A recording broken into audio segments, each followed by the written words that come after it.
Saka of the Boston Red Sox. We're just about ready for baseball here at the Big A. Sit back and relax. Saturday night here at the Big A. Lineups of first pitch when we return.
You're looking to get more.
Is brought to you by Hyundai. If you're looking to get more out of a new car, don't just go to an event. Join the movement at your local area Hyundai dealer. By Shakey's Pizza. Win a pizza party for 10. Go to Shakey's.com. And by CarMax. Now more than ever, the smart choice is CarMax. I see the Angels have taken the field wearing their red tops here this evening. Angels trying to pick up the first win for them in this four-game series, dropping the first two. Very good pitching matchups throughout. As we take a look at the lineup for Terry Francona, the Boston Red Sox, Jacoby Ellsbury back in the leadoff spot for the second straight night. Dustin Pedroia is at second, Adrian Gonzalez at first. Kevin Youkilis had the night off last night with that sore left shin. He left the game early Thursday. He's back at third base. David Ortiz at DH. Jed Lowry's the shortstop. J.D. Drew is in right. Carl Crawford drops down to the 8th spot. He's in left field. And Jason Varitek, the captain, is batting ninth and doing the catching. That's starting nine for Terry Francona, taking on the young Irvin Santana. Winless this year. He's 0-2 with a 5.26 ERA, coming off a very rough start against Texas. Well, other than that last start against Texas, the other three starts pretty consistent for him. But I think he's got to get back to command of that fastball, throwing it inside and out, throwing it for first pitch strike, and getting good tempo throughout the game. Ellsbury in at the plate, and the first pitch fastball is in there for a strike. Jacoby was 1 for 4 last night, had a double and an RBI. It's the exact same thing that he had the night before. It's tied for the team lead and runs batted in as he fouls this one off the left. And it's quickly no balls and 2 strikes. Irvin Santana coming off that tough start against the Texas Rangers. Going just 4 innings, pitched into the 5th, but gave up 6 earned runs on 10 hits. That pitch is high, and it's 1-2. So far, 92, 94, 93 on the fastball. Good sign early on for Irvin to have that type of velocity on there. 1-2 pitch. Got him looking on the outside corner. Down goes Ellsbury. There's out number 1.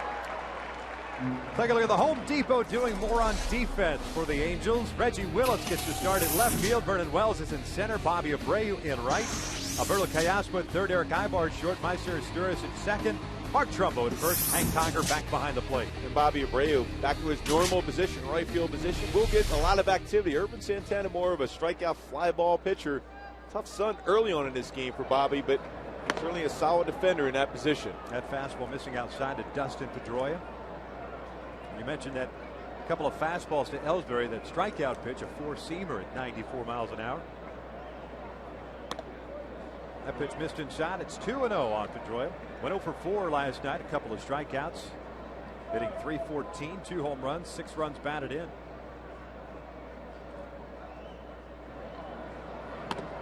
And Irvin falls behind at 3 balls and no strikes. It's Tony Randazzo calling the balls and strikes. Dan Bellino is at first. Crew chief Brian Gorman at second. Larry Vanover is over at third. Pedroia taking the whole way. It's 3-1. Irvin with a couple of no decisions. His first start of the year on April the 2nd against Kansas City. 3 earned runs in 6 2/3, and had a no decision on the 13th against Cleveland as he walks Pedroia here with 1 out in the first inning. That no decision against Cleveland gave up 3 earned runs in 7 innings. As a matter of fact, when you start talking about the Angels starting pitching, it has been very good. The bullpen has been very good, minus that first weekend in Kansas City. But overall, this is a team that's sporting a 2.88 ERA. And even though Dan Herron took the loss last night, a quality start for him. The Angels have posted 16 quality starts in 20 games. Pedroia takes off. Conger's throw is on the shortstop side, but Pedroia has himself a stolen base. Well, he had a running start again. Irvin last year allowed 36 stolen bases against him. This year so far, 3 have been successful in 3 attempts. Didn't really pay a lot of attention. You see a great jump for Pedroia. Not necessarily a fast base stealer, but a smart base stealer. And at that point, is what you're trying to do is just basically get him flat-footed. If there is some hop in his step to try to kind of stop that momentum. Gonzalez rolls this one foul. It's no balls and 2 strikes. Especially a guy like Pedroia, he's going to try to get that edge against you on the bases. So you got to hold the ball, maybe even step off. That's good enough even in a throw with it first sometimes. I talked to Mike Butcher about it the other day down in Texas about Irvin trying to get back to that as far as a little bit more cognizant of the base stealer. Stolen base for Pedroia, his 3rd of the year. The 0-2 to Gonzalez. Rolls this one foul on the first base side. Adrian had his 5-game hitting streak snapped last night, going 0 for 5. A .267 average with a home run and 9 runs batted in. Outfield pretty much straight away. Abreu perhaps playing Gonzalez more to pull. 0-2, this one out to left. Reggie drifting back a couple of steps, makes the catch, 2 outs. So Pedroia remains at second base, 2 outs here in the first, no score. Kevin Youkilis is coming to the plate. A lot of fly balls by Gonzalez at the left field. Gets back to Boston. If he has that type of swing, he might be successful at the Green Monster. But here it's just an out.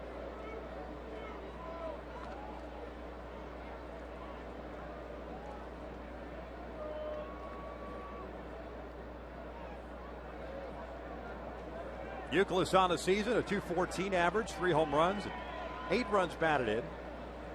Mentioned when we were running through the lineups, Kevin was off yesterday, still has sore shin. Fouled a couple of pitches off in Thursday's opener. We go back to that against Tyler Chatwood, down and in. Not just once, he did it a second time, and ended up coming out of the game. Well, he got that right on the shin, not even off the foot.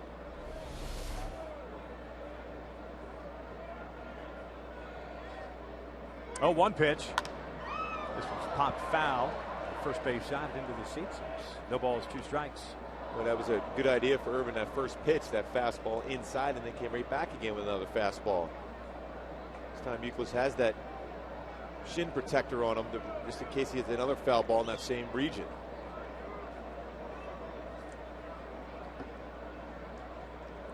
Oh, 2. Breaking ball. Just got around and missed inside. It's 1-2 now. Boston with an 8-11 record. Winners of 3 in a row, all 3 out on the road. They started off their road schedule 0-7. They started their season schedule 0-6. Won the last one in Oakland, the first 2 here at the Big A. Here's the 1-2. Check swing, looked like he went around, and he did. Down goes Youkilis, a couple of strikeouts for Irvin. And the inning comes to an end. Let's head down to the bottom of the first. No score with the Angels coming up.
Top of the first. And take a look at the lineup that Mike Scioscia runs out here on Saturday night. The Halos 12-8 on the year have Meister Sturz leading things off at second. Eric Ivor is at short. Bobby Abreu gets the start in right field. Torrey Hunter, the quasi day off, serving as DH.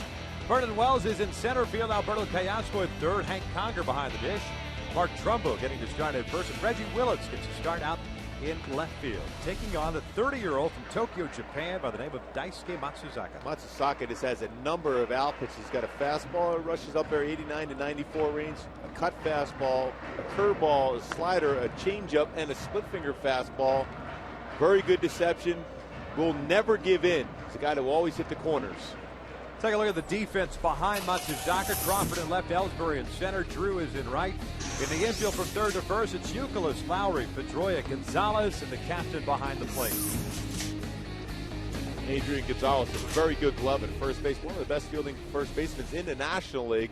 Former Gold Glover, a guy that can not only play his position well, but also scoop up some errant throws by the infielders. It's helped this club out. That's why they're at the top in fielding percentage in the American League. First pitch from Daisuke. It is outside. 1 ball, no strikes. Meister Sturz pinch hit last night. Grounded out. Overall, hitting .355, 2 home runs, 9 runs batted in. 8 multi-hit games for Meister. Here's the 1-0. It's down low, and it's 2 balls and no strikes. If you think you might pitch a pitch when Daisuke's out on the mound, don't worry about it. There'll be plenty of them, especially early on. Daisuke's one of those guys that's very deliberate on the mound. That pitch is a strike on the corner. It's 2-1. Although, that being said, and talking to the Rem dog, Jerry Remy, next door, he said Daisuke's coming off probably one of his best starts as a member of the Boston Red Sox against the Toronto Blue Jays. 2-1. Meister fouls it back. It's 2-2. Daisuke in that game went 7 innings, struck out 3, walked 1, gave up 1 hit, and threw 89 pitches. The retiring the last 16 hitters he faced after a 2-out walk in the second. That is about as locked in as you can get against a very tough lineup too in the Blue Jays. And he's the guy that, you know, stays away from that middle part of the plate. He'll hit the corner all day and change speeds on both sides of the plate. 2-2. Breaking ball outside. It's a full count. His first start of the year went 5 innings. Took the loss against Cleveland. Lasted only 2 innings against the Tampa Bay Rays on April the 11th. 3-2. Foul back to the left.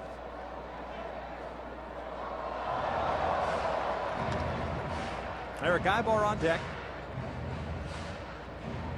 Already working the count. Meister once again 6 walks on the season, over 400 on base percentage. A great job from that leadoff position.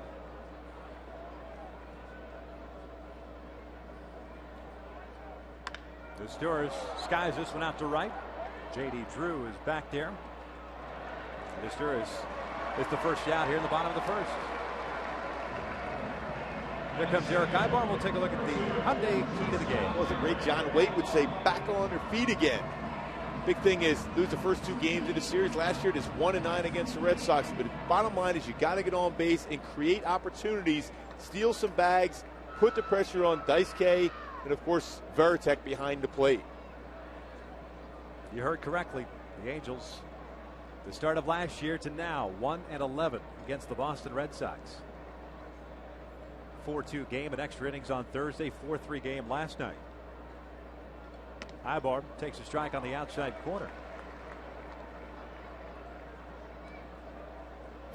Eric's coming off back-to-back multi-hit games.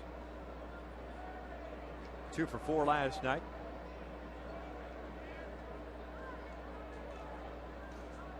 Four doubles and a couple of runs batted in. Youkilis in on the grass at third. Ibar lays off that one. It's 1 ball, 1 strike.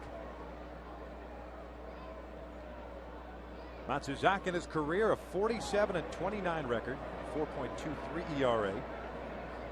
Last year had a couple of stints on the disabled list due to right shoulder strain. Limited to 9-6 mark and a 469 earned run average. Falls behind here, 2 balls and 1 strike. When I talked to Mickey Hatcher before batting practice today about what his approach is going to be against Daisuke, a guy that has so many different pitches, just like he has and tried to communicate with his hitters all along the season. Get a hold of that pitch on the outside part of the plate. A lot of fastballs and breaking pitches outside. Move closer to the plate. Ibar fouls that one back. 2 balls, 2 strikes. 4th start in his career against the Angels for Daisuke. Last year had 1, went 5 1/3, gave up 5 earned runs. Did pick up 8 strikeouts.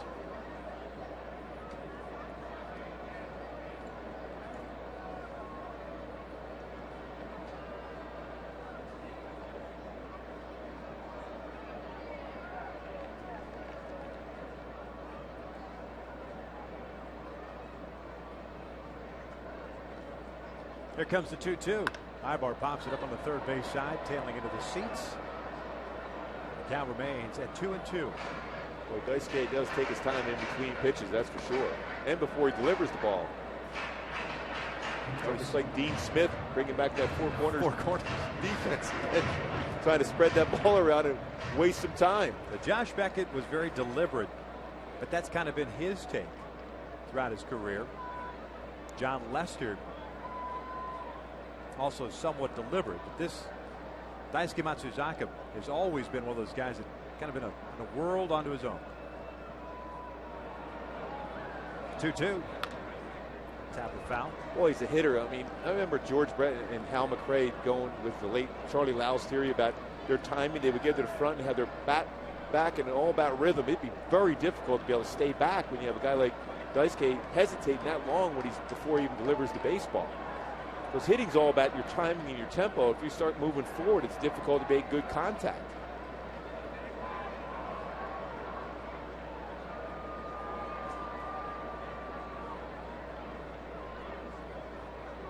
And Ibar goes down swinging on the off-speed pitch for out number 2. Well, you can see right there when you go to the count, it's almost 3 seconds before he delivers the ball, and it's a hitter. It's almost like if you're a base stealer and you're trying to get a lead, and you have a guy holding the ball. It makes you stand still. See, right here, you can almost count 1, 2, 3, and then he goes to deliver the baseball. Then your timing's thrown off. He's gotten his Duras hit a fly ball to right. He struck out Ibar. 2 outs here in the first. Bobby Abreu to play.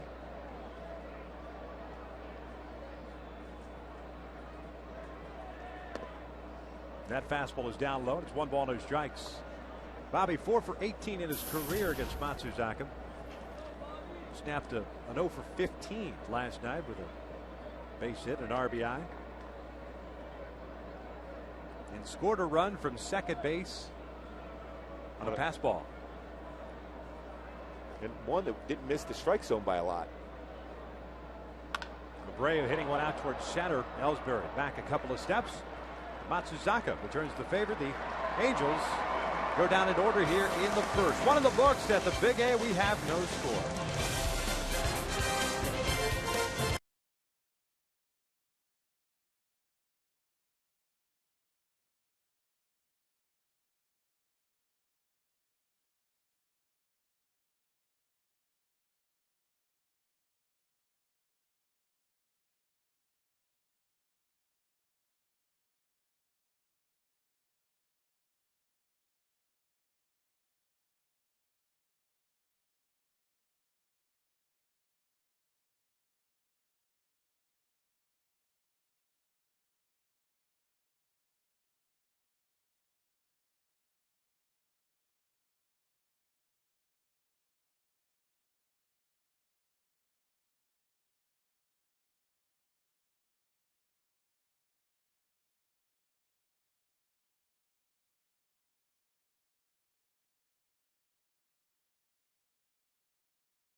Have no score. Urban Santana back out on the mound. The tradition continues this year. 50th anniversary celebration. It's our honor to bring into the booth the big left-hand Chuck Finley, kind enough to join us. How you been, buddy? Good, man. How are you? Doing good. Yeah? Doing good. I was telling you guys when I walked in, you guys carved a nice little niche for yourself here, huh? It's Put me in the middle. I could be like the Three Stooges, huh? Oh, well, there's no doubt about that. We don't want to bring you down to our level. Well, we don't figure out who's who then, huh? I could be Larry. I'll pick that. All right. Well, I'm losing my hair, so curly's out of the way from me. So, what have you been doing with yourself lately? I've been doing this new thing called carpool. Nice. It's fun, isn't it? I mean, it's like typical dad stuff, huh? Yeah, you get 4 12-year-olds in the back seat. All of a sudden, they figured out how to drive, and they tell you where to turn. You can't turn the radio station on this. You can't do that. I go, you know what? You guys are almost about 10 minutes away from getting dropped off on the 55, calling AAA. I said, I'm about done with this. So the conversations are pretty good, huh? Oh, yeah. By the time you get to school, you're steaming. The principal's out there looking at you going, have a nice day. I'm like, oh, yeah, you take them for a while. See what happens. Oh, man. Urban Santana ahead of the count at 0 balls, 2 strikes here on David Ortiz. Ortiz, Lowry, and J.D. Drew here in the second inning. So how'd you feel warming up and throwing your throw today? Well, I had a lot of pressure because Percy, I guess, was here the other night and called me and told me that there's something wrong with the jacket. That's what he said. And then he got that call from Langer that told him something was wrong with the jacket. So when I get down there, Soch and Butch and all those guys are going, did you see what Langer did the other night? I was going, well, I heard about it. But I'm all jacked up right now on the Advil. I've got like 9 Advil in me right now. I'm freaking floating. I was scared to death to go out there and try to wing when they go, get on the mound. I go, you know what? You remember those days? Oh, yeah. When you're sitting there and you're the starting pitcher and some guy walks out there like me, or maybe some car salesman or whatever walks out. He's out on top of the mound when you're going to pitch and he's scratching your mound. You're like, hey, bro, you want to get off that thing and get on the front where you're supposed to be? So I don't know Irvin that well enough to do that, but if it had been somebody like Weave, I would have scratched it up for him. That one's going to fall off the glove of Gray when it goes off the top of the wall. Lowry will end up at second with a one-out double. Team looks good, doesn't it? How about the pitching? Yeah.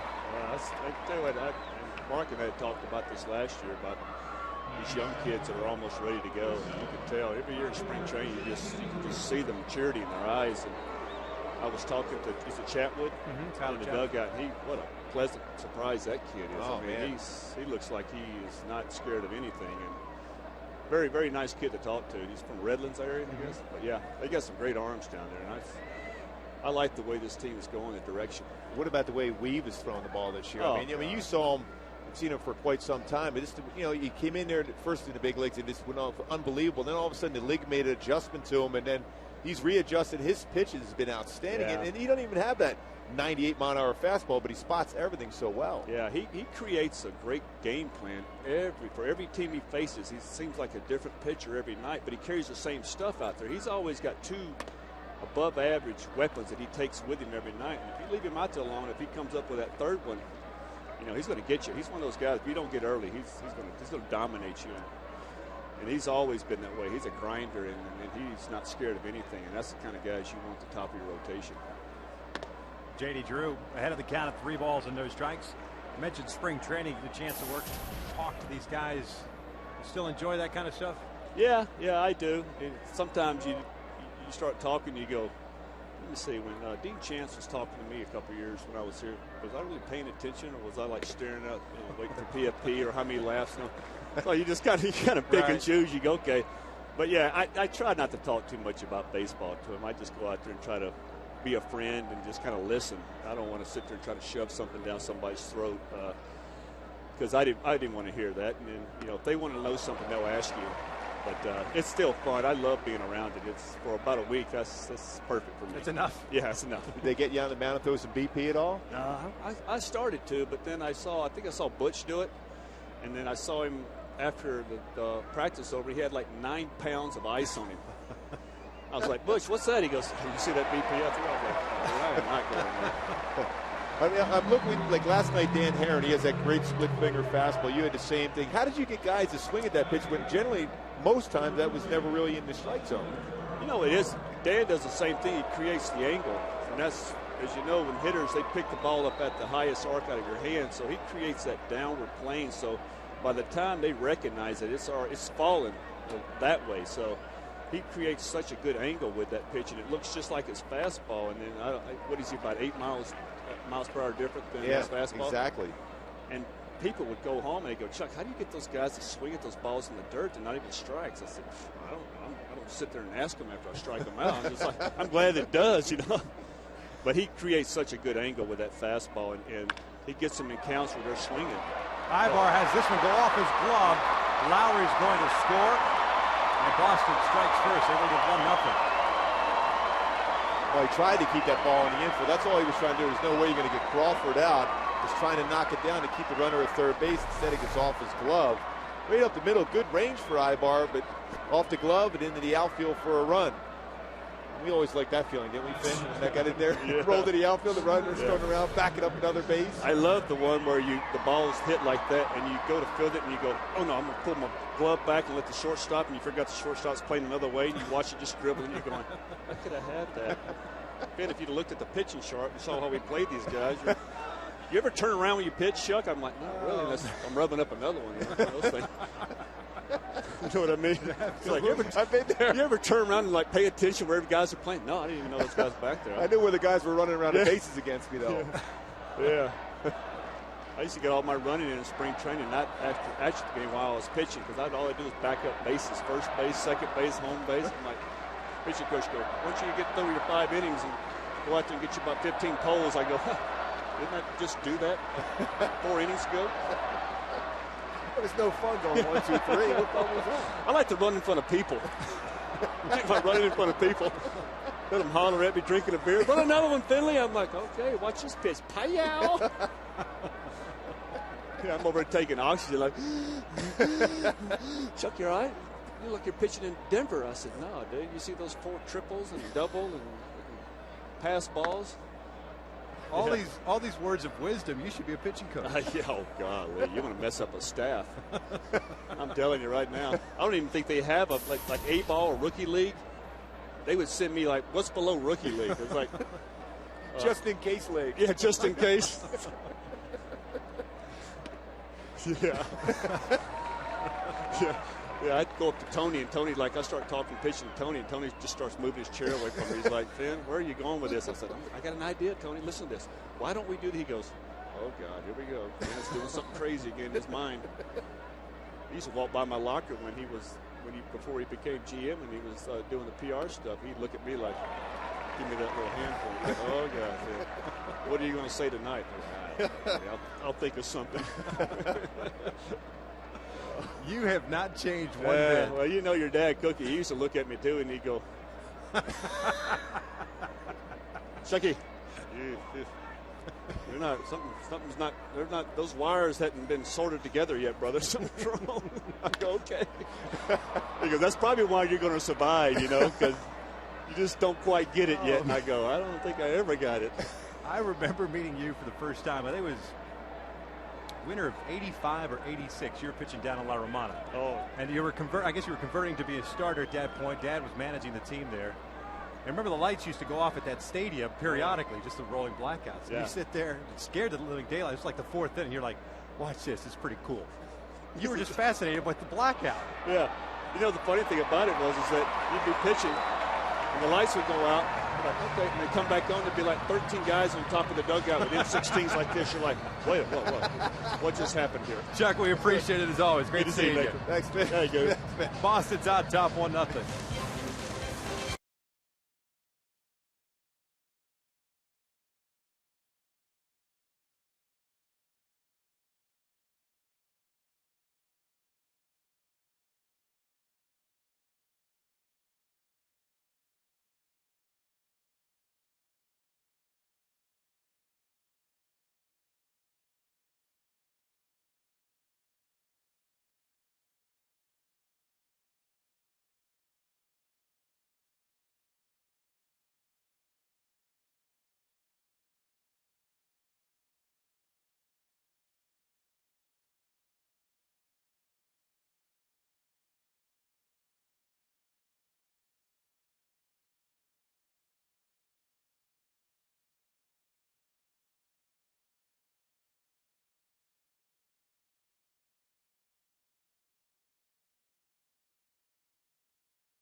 With that infield base hit, scoring Jed Lowry. Irvin Santana picked up a couple of strikeouts. He's got 4 already. The Angels play from behind here against Matsuzaka. Torrey Hunter, Vernon Wells, Alberto Castro, the scheduled 3. Matsuzaka at a 1-2-3 first. Boy, it never gets old talking with Chuck Finley. Oh, man. Talk about somebody, he's hilarious, but I'll tell you, when he was on the mound, there wasn't a more competitive human being ever that threw in that Angel uniform. And there's been some great ones from the Nolan Ryans on floor, but Finn, man, I'll tell you what, when he had the baseball, it was all about winning that game and pitching 9 innings. Torrey takes a fastball in there for a strike, getting to start at DH tonight. 1 for 4 last night, average of .212, 4 home runs, 12 runs batted in. Torrey now the only guy to have started every game this year, with Howie getting the night off. Torrey played the first 20 now. Torrey the lone man standing. To his career numbers against Matsuzaka.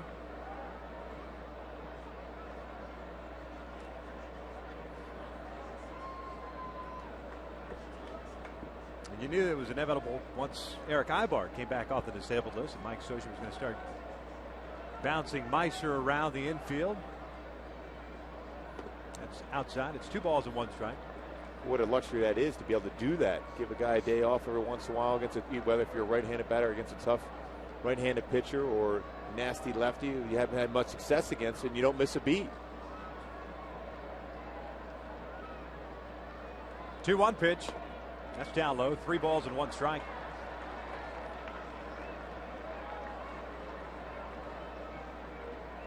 Vernon Wells on deck. Alberto Callaspo to follow. Hank Conger beginning. Continues on.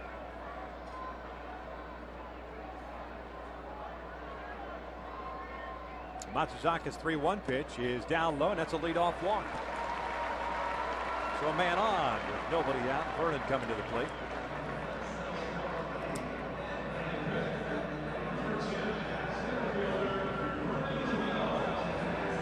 Vernon was 1 for 4 last night, hitting 183, a home run, 4 runs batted in. Talked a little bit about Dan Herron's start last night, the 6 innings, 4 runs, 2 earned on 5 hits. John Lester was impressive, 6 innings, 8 strikeouts, 2 walks, 4 hits allowed. Well, he made some quality pitches when he had to. He was in trouble a number of times during the game, but such a good pitcher with great stuff. You're right. The Angels had opportunities. He ran the pitch count up early. A lot of full counts for Lester, but they clicked for him. The Angels just could not take advantage, dropping last night's game 4-3. The Halos have played 7 one-run games this year, and they are 3-4 in those one-run games. It's down to the dirt. It's 2 balls and no strikes. What that tells you, they're still looking for somebody to get that big clutch hit in those spots. And I think what Mickey says it best, Mickey Hatcher, when you get on the plate, take away the outside corner, because the scouting report right now against the Angel hitters are that they're looking in. I mean, if you're going to go away, the fastball's away, curveball, split fingers away, you have to have that ability to drive it, and to do so, you got to get on top of the plate. Vernon takes a strike. It's 2-1. And you'd figure that a guy like Daisuke, and with the catching tandem of Varitek and Saltalamacchia, that the Angels would be more aggressive on the bases. They've stolen 5 bases over the last 3 games.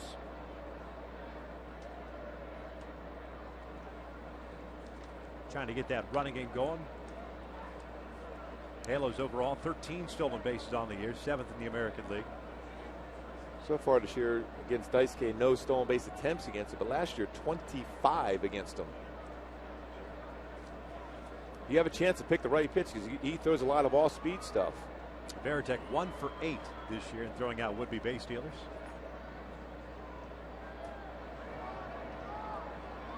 Step off, 2 ball, 1 strike count, so anything could be possible, even the hit and run.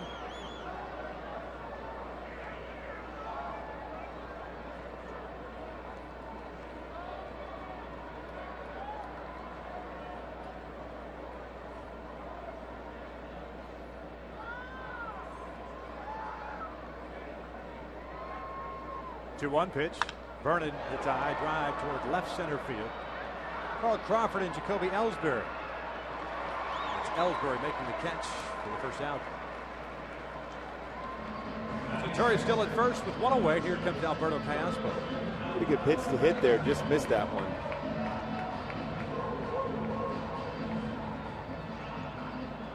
In the communication there, Mark Trumbo asking Vernon Wells, what was that pitch? Where was he trying to get you out with? The pitch at Vernon, when he's swinging very well, he's going to get that one.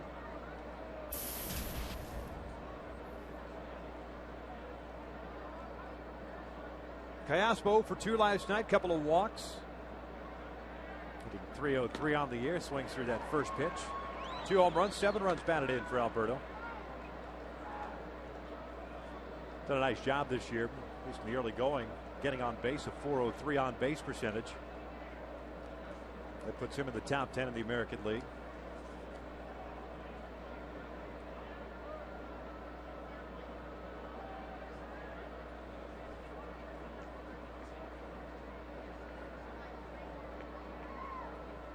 0-1 is in the dirt.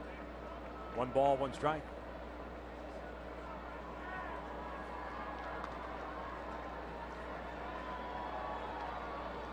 And Daisuke is very quick as far as his times to the plate, but when you throw a split finger fastball, a curveball, or a slider as frequently as he does, there's a good chance you can be successful stealing against him.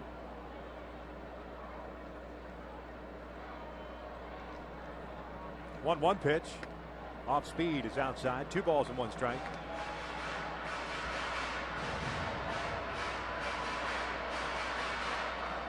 Alberto glancing down at Dino Evil, flashing the signs. Torrey getting him at first base. Boston with a run on 2 hits in the 2nd inning. Jed Lowry with a 1-out double. Carl Crawford with the infield single. Boston the early lead. 2-1. Alberto lines one right off the glove of Matsuzaka to Lowry. Fires to first, and Kayaspo is safe at first. It's going to be an infield base hit. Luckily, or so it appears, Matsuzaka got out of the way of that one, hit off his glove. Well, again, when you throw a lot of all-speed stuff, especially away, there's a chance that a hitter, if he stays back, will drive the ball up the middle. Boy, luckily he got his glove on it. Kayaspo just beats that out for an infield hit. Wow, that's close. That ball seemed to be slicing towards his face. And Lowry, because of where that ball was hit, as any normal shortstop, you take that stutter step to your left thinking that ball is going up the middle. And that's the only reason why they didn't get it at first base. Exactly. So runners at first and second with 1 out. Here's Hank Conger.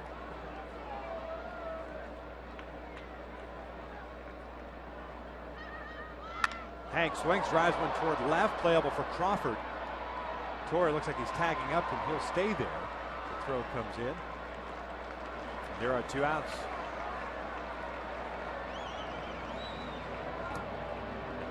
Halos last night 2 for 5 with men in scoring position in the series, 2 for 11.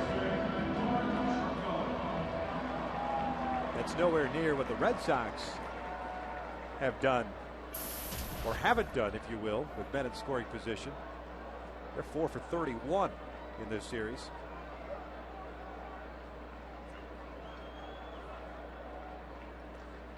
So 2 outs, Hunter still at second, Kayaspo at first. And Mark Trumbo at the plate. Takes a fastball in for a strike. Mark was 0 for 3 last night. His averages dipped down to 247, 3 home runs, 9 runs batted in. With that big game on Tuesday against the Rangers, career high of 4 runs batted in. But over his last 12. He went around the breaking pitch. It's 0-2. As a young hitter, you just have to start making those adjustments as far as laying off those tough breaking balls. Generally, they're not going to be a strike, so just let it go. 2 strikes, you make those adjustments. That's a slider. See the wrist action on that to be able to have that tilt on the outside part of the plate.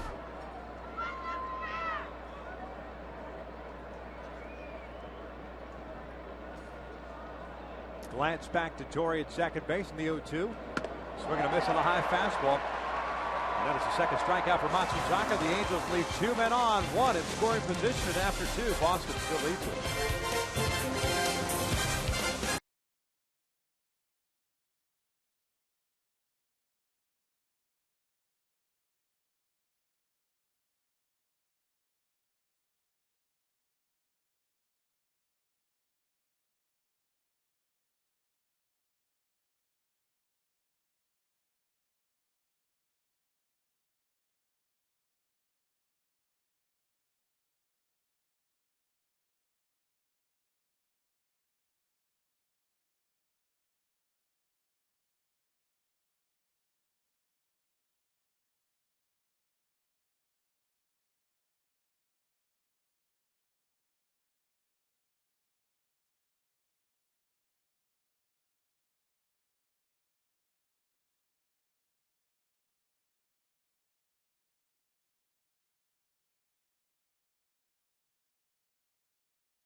Top of the third, Boston on top, 1-0.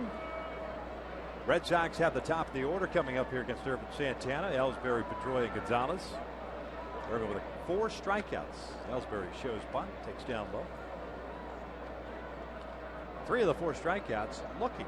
Ellsbury was the first in the first inning. He's 0 for 1.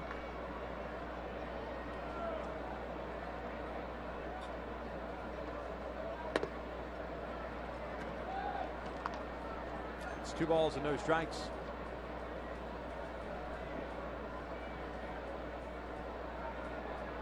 Mentioned that slow start for Boston away from Fenway Park. This one's lined into right center field, a base hit. Vernon over to cut it off, does so. Ellsbury's on board with a lead-off base hit. Playing a lot of speed, too. And Ellsbury now, Irvin Santana's going to have to hold the ball, quicken his delivery to home, give Conger a better chance to throw him out if he attempts to steal. And this means Pedroia is going to probably get a lot more fastballs to hit. And with Trumbo holding Ellsbury on at first base, would not be surprised whatsoever. Pedroia tries to shoot one toward the hole on the right side if he's given the opportunity. Quick throw to first. Ellsbury's back. Boston with 11 stolen bases on the year. Ellsbury has 3 of them. He's been caught twice. They're going early in the count. First pitch they've been going.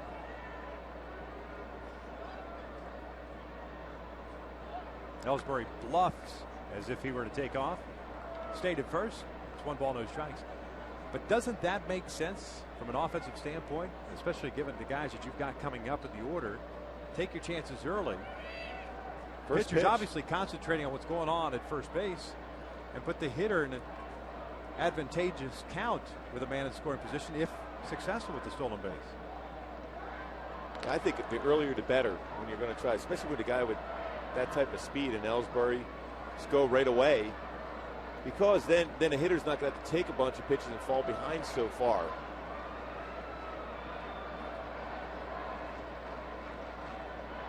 Ellsbury, big lead at first. He takes off. The 1-0 is down low. Throw down to second. Out of time. Stolen base for Ellsbury. Picked the right pitch too. Off-speed pitch. And now it's 2 balls and no strikes. Another big jump. And a breaking ball. No chance at all for Conger to throw out Ellsbury. Strong throw. Quick throw also. Kind of an odd position for Meiser and Sturris at second base, catching that ball out in front of the bag. Forces himself to catch and then have to bring the glove all the way back to the base steal. It's more difficult to get him. Yeah. It's a good jump also in that speed. 2-1. Pedroia out toward right center field. Vernon is there. Ellsbury is going to tag. The throw from Vernon, a strong one, but Ellsbury, once it comes off the bag, is safe. So 1 out and a man at third. Hey, join Major League Baseball and the Major League Baseball Players Association in helping Japan's children in need. Visit unicef.org or text Japan to 864-233 to donate $10. Standard text messaging and transactional fees do apply. For more information, visit MLB.com/JapanRelief. The Angels bring their infield in with Gonzalez at the plate and Ellsbury at third.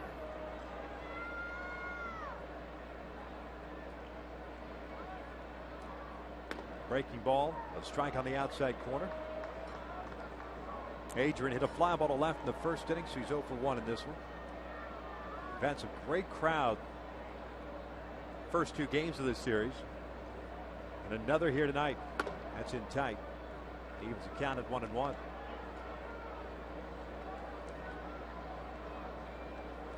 Took a lot of standing room watching this game. Perfect day today. Adrian lines one past Trumbo to right field. A base hit. Ellsbury will score, and Boston leads it 2-0.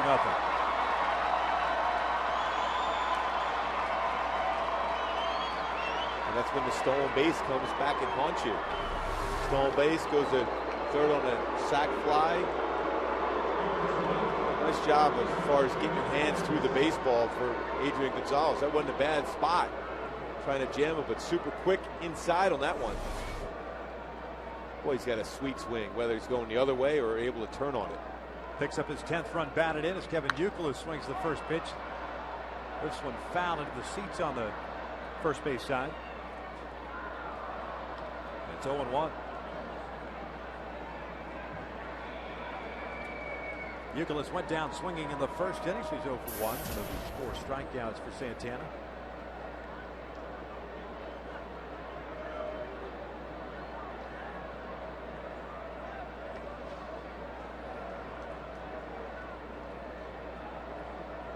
One ball, one strike. Youkilis moving back across the diamond from first to third this year. The departure of Adrian Beltre.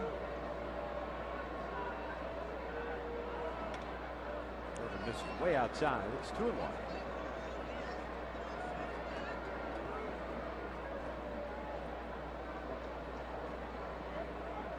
Well, the Red Sox certainly have forced the issue. They have done their best to get men in scoring position. They've had plenty of opportunities. They've come through in this one as that breaking pitch drops in there. It's 2-2. The team not until recent years didn't believe necessarily in trying to steal bags. They were a club that went station to station. High on base percentage, walk, 3-run home run, but Francona has been very aggressive right now. Swing and a miss on the high fastball. Down goes Youkilis, 2 outs.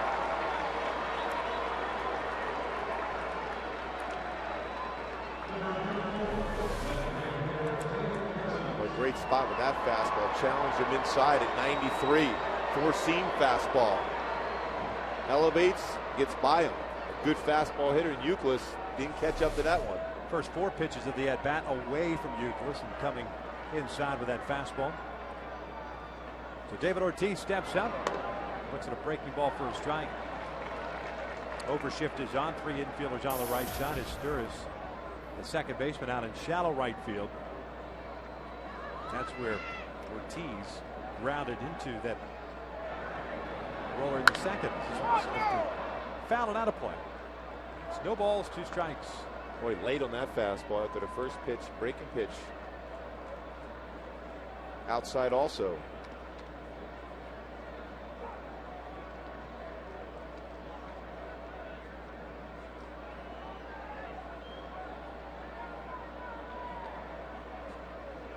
Gonzalez doesn't run a whole lot. Short lead for him at first. Breaking ball's lined into left center field. A base hit. Willits does cut it off. Adrian Gonzalez on his way to third. Ortiz will stop between first and second and head back to first. I think that was a curveball or more of a backup slider. Spinning up there. A lot of the plate 0-2. Even though it was down, it was the middle of the plate. Ortiz went with the pitch and hit it hard to left center field. Adrian Gonzalez thought somehow with Hank Conger out on the mound that perhaps nobody called time, started sprinting toward home. Home plate umpire Tony Randazzo put up the stop sign. So time had been called. I wonder if he did that on his own or listened to his third base coach. Maybe he's feeling pretty good after that base hit RBI. A little energy.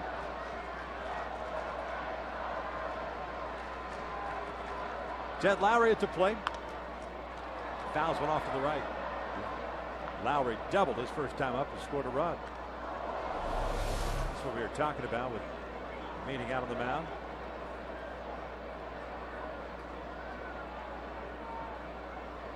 You know what? I think he just wanted to get some cardio in. Yeah, just stretching out. Yeah.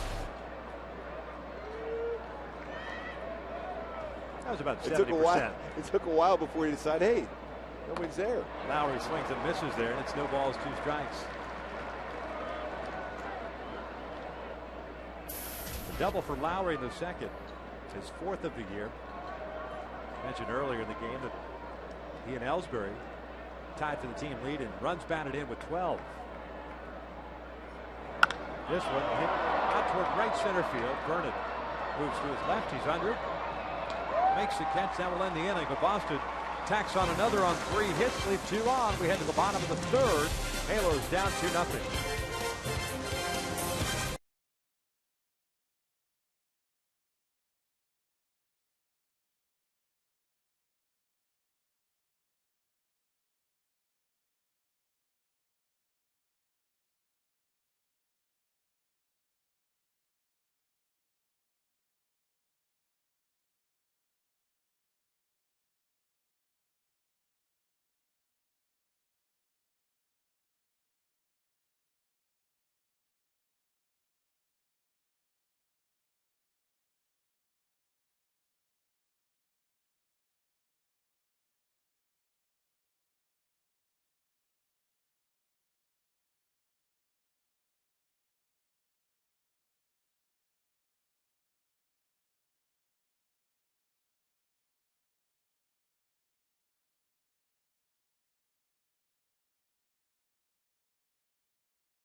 Boston on top 2-0. Tom Brady in the house enjoying the game.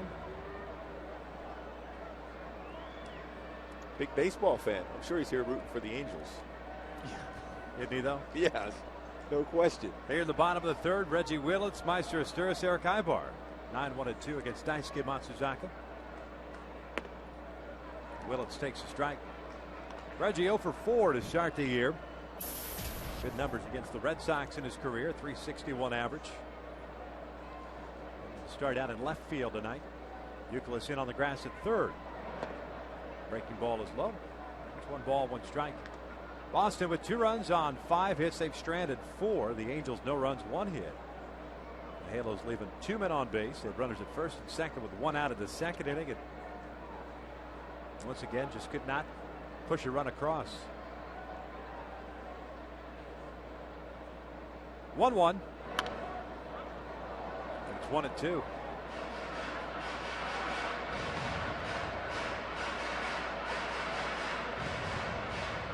Reggie starting the season on the disabled list with that calf strain.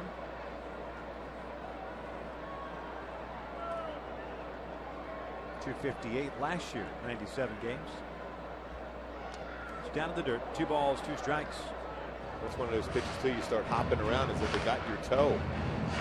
Break a pitch right by the foot of Reggie Willits. Nobody ever did that against you, did they? Maybe once or twice. So I managed to hit a few guys accidentally throughout my career.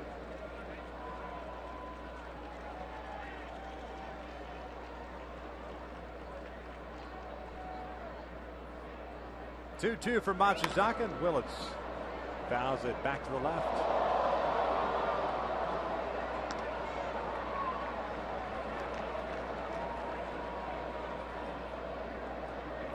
That may have gone off a deflection off someone's forehead. That foul ball. Might have. Hopefully he's all right. 2-2 again. Reggie strikes out swinging. There's out number 1. Third strikeout for Matsuzaka. Hey folks, the Angels are hosting a summer concert series presented by SRS Labs in association with Budweiser on select Saturday nights. The lineup will include Tayo Cruz on June the 11th, Dierks Bentley on July the 9th, Ludacris, it's coming up on August the 6th, Christian band Mercy Me on August the 20th, and Neo on September the 3rd. Purchase your tickets today at Angel Stadium Ticket Office or at angels.com/concerts. Good lineup. Summers, Meister checked his swing on the breaking ball. It's 1 ball, no strikes. Stirs a fly ball to right field in the first inning. He's 0 for 1.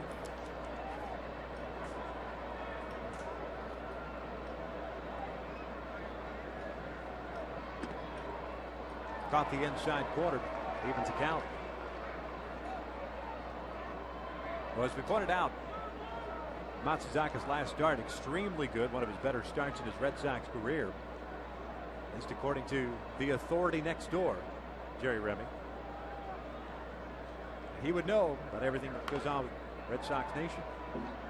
But he is and looks like a different guy on the mound. Sure, he still delivered. There's Jerry. Still going to work both sides of it.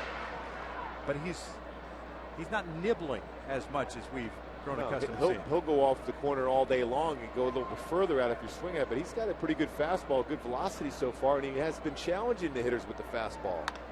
That one's fouled off to the left. As you can see right there. Yeah. 1 ball, 2 strikes.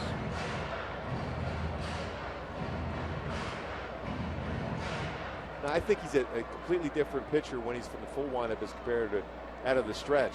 He will be more apt to throw off the corner when he's in the stretch than he is in the full windup. He challenges more with the fastball here. 1-2. The Stirs fouls it back.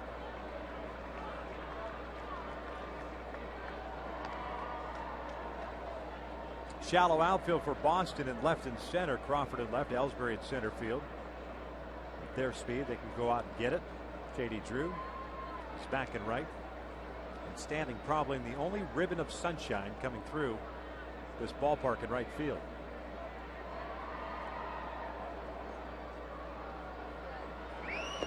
Lays off the off speed.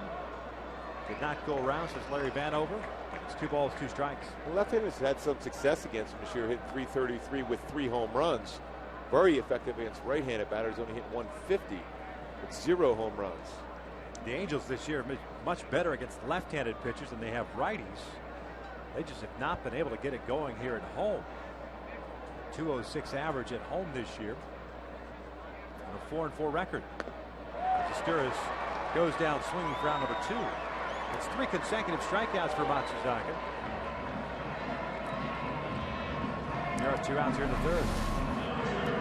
Let's get a good idea how he turns that pitch over. Just a great look at our Foxmo of the circle changeup. Straight changeup. He also has a split finger fastball that he uses as a changeup also. But that one turning the wrist over, ball running away almost like a screwball action.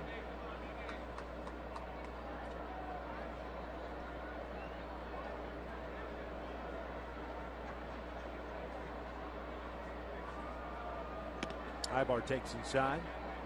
Eric was a strikeout victim in the first inning. She's 0 for 1. Just finishing up the thought about the home and road splits for the Angels. Out on the road, 8-4, hitting .293. I mentioned that 206 average here in this ballpark. They face some very good pitching here at home.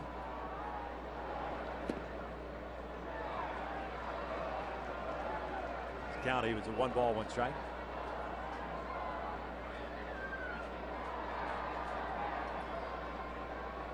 Still, bottom line, they've had a lot of opportunities at home to score a bunch of runs. Just haven't got quite that key hit.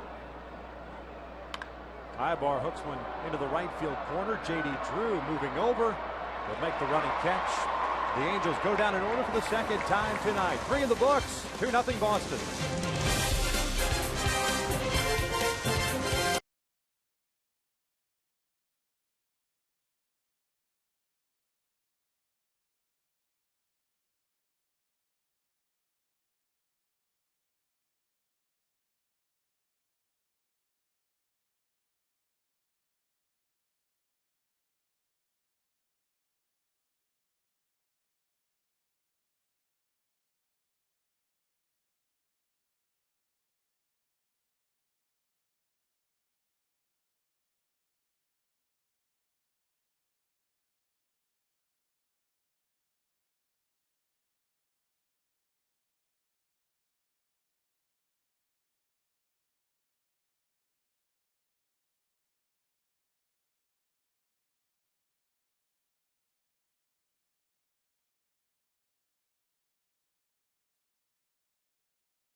means it's time now for our AT&T trivia question. Who holds the Angels record for lowest ERA in a season by a starter?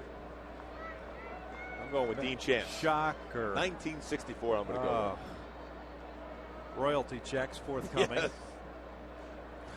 Look at this for one more bubblegum card from Dean Chance. J.D. Drew takes down low.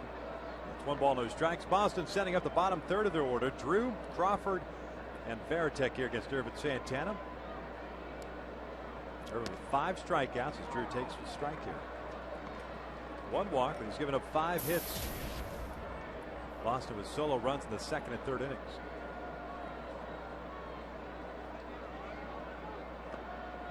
He went around, says the home plate umpire.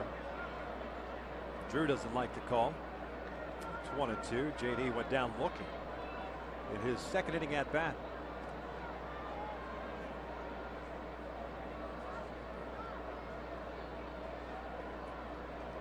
One, two, got him looking with a fastball. Down goes Drew. There's out number 1. A great fastball once again. Saw JD have a couple good swings against Dan Herron on breaking pitches down and in. You remember last night, Victor, but this time a fastball freezes him. Challenger right down the heart of the plate. That's the thing, though. When you make a hitter think and aware of something off speed, if you can get that fastball, still the best pitch in the game is a good, hard located fastball. Carl Crawford takes downstairs with a fastball. It's 1 ball, no strikes. The Red Sox left fielder 1 for 1. Infield base hit, brought home a run. Late on that one. The count is even at 1 ball, 1 strike. The RBI for Crawford. His 4th of the year. This one chopped over to second as Duras comes charging in. And there are 2 outs.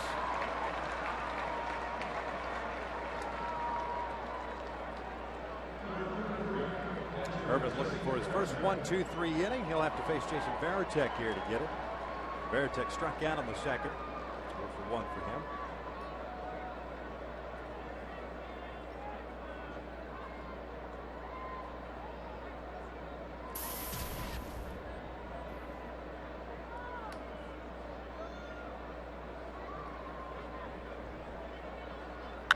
This one toward the middle. Ibar to his left has it. Plenty of time. And there's the first 1-2-3 for Irvin. We head to the bottom of the 4th here. And for Big A, it is 2-0 Red Sox.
By your Southern California Ford dealer. Visit us today and trade up to Ford. And buy Jack in the Box. Right now, get the All-American Jack Combo with fries and a drink for only $4.99 plus tax. Halos down by the score of 2-0. The bottom of the 4th inning. Daisuke Matsuzaka has done a nice job so far through his first 3 innings. 4 strikeouts, 1 walk, 1 hit allowed. That was an infield hit, a liner off the glove of Matsuzaka that rolled over to the shortstop, Jed Lowry. That has been all. The Angels have gotten one man into scoring position and left him there. And here in the fourth inning, it's Abreu, Hunter, and Wells. Second time up. Bobby with a fly ball to center field. He's 0 for 1. Looking to strike. A lot more fastballs. Exactly. Matsuzaka's been popping that fastball at 92. Almost for him, pitching backwards. Guy that obviously relying on a lot of off-speed pitch, trickery, trying to nibbles on the corner. Guy's still looking for that off-speed stuff. Another fastball misses up and away, and it's 1 ball, 1 strike. See, so far he's thrown a 94-mile-an-hour fastball and an 80-mile-an-hour changeup. 14-mile-an-hour differential. This makes it very effective. Plus, he goes up in the strike zone. He sinks it out of the strike zone down.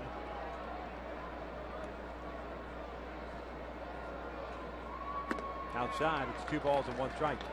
The interesting thing, though, a lot of times when he goes through his delivery on a fastball, he'll land straight up and kind of recoil, but on the off-speed stuff, he gets over the front leg a little bit different. I don't know if it's conducive for a hitter to read that or not, but it's definitely different between his fastball and his off-speed pitches. 2-1. Lays off the off-speed. See, again, he gets over that front leg on the changeup and split finger fastball. Fastball recoils.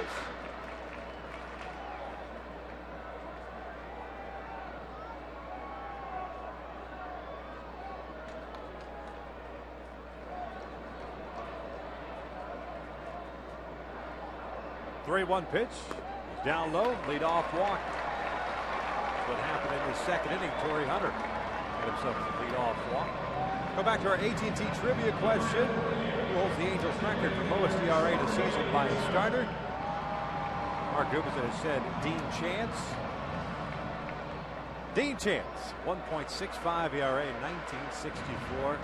Cy Young Award winner. With 11 shutouts that year, 15 complete games. That's a pretty good year. Yeah, it's a good thing you haven't read up on Dean Chance. No, I just randomly came up with those numbers. How's the autobiography going?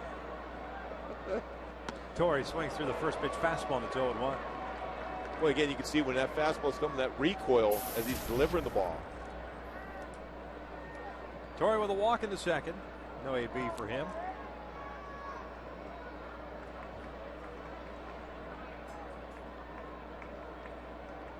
Bobby getting out at first base with a pretty good lead.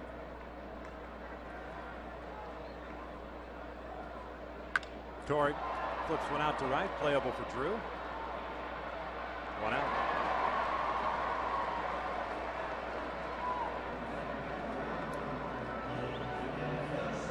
So Abreu still at first. Vernon Wells coming to the plate. Kayaspa really the only ball that's been hit hard against Matsuzaka so far today. Taking the approach of going back up the box.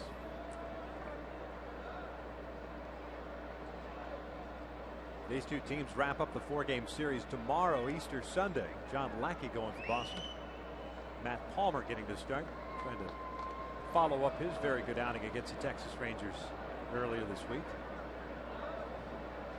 Game time tomorrow, 12:35 here, Fox Sports West. Vernon is 0 for 1. Fly ball to center field in the second inning. Gets jammed here and hits one out towards center. 2 outs.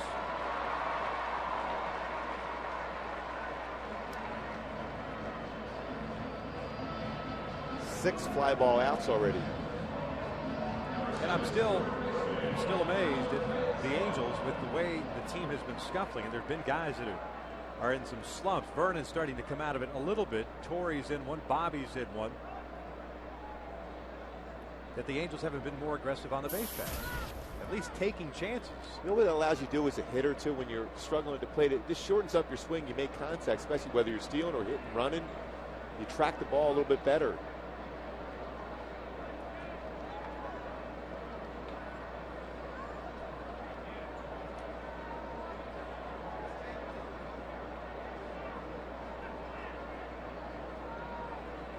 Four strikeouts, 7 flyouts.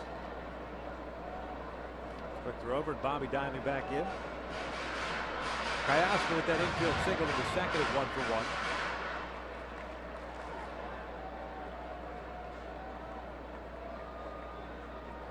very good contact guy. Was all of last year. Second hardest to strike out in the American League.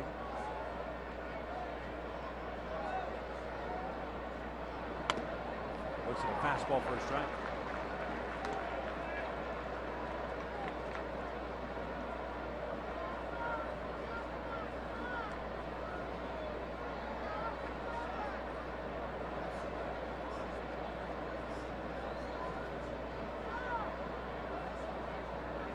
Mentioned the other night, Red Sox don't move their guys around the infield or the outfield a whole lot as far as overshifting. Play pretty much every guy straight up.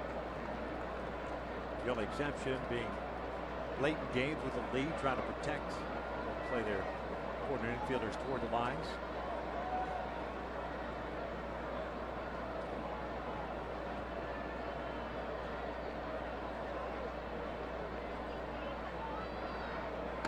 Swing and a miss on the off speed. It's 1 ball, 2 strikes.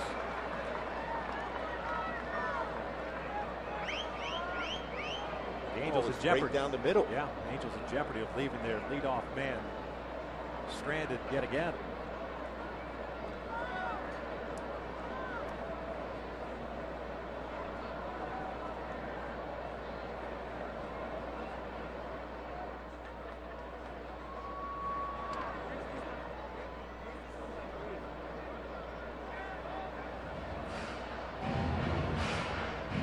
Matsuzaka, 61 pitches, 36 strikes. Play here in the 4th. Boston with a run in the 2nd, a run in the 3rd.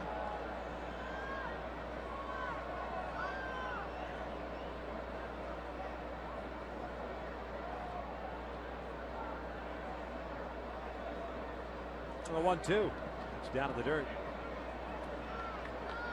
No secondary lead whatsoever for a Brave. Not looking to go anywhere apparently. It's 2 balls, 2 strikes. It's tough to go station to station. If you're on fire as a team hitting wise, maybe. A little different. But right now you're struggling, especially at home, to score runs. Especially with 2 strikes. The worst case scenario, you have a clean at bat for Callaspo next inning.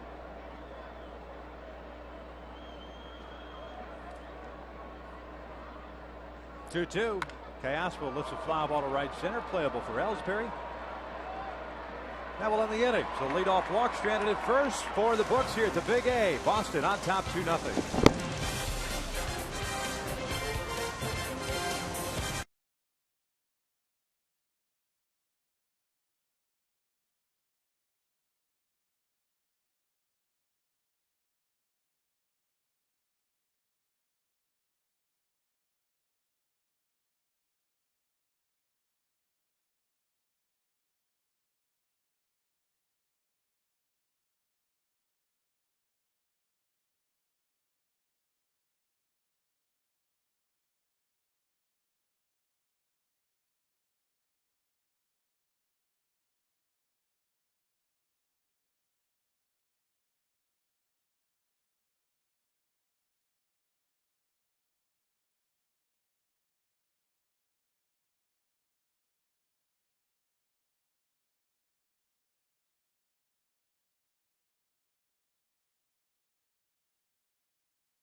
Boston bringing up Ellsbury, Pedroia, and Gonzalez.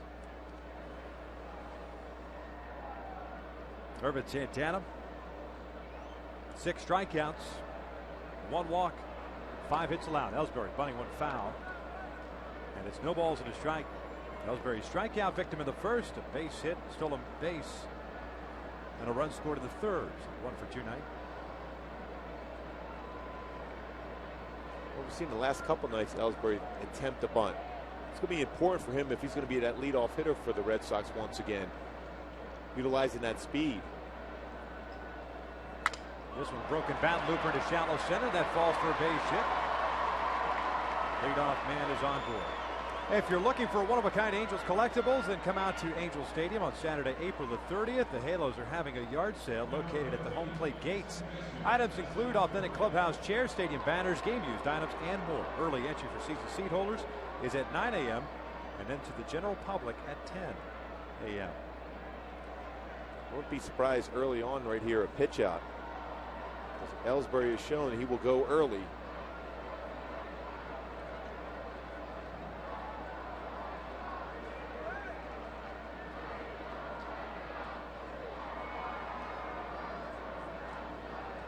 Ellsbury picked up his 4th stolen base in the 3rd inning. Eventually scored on the Gonzalez RBI single.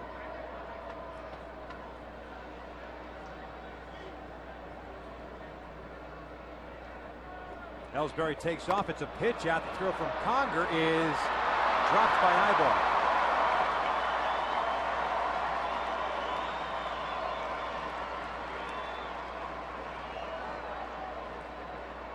Associate put the pitch out on.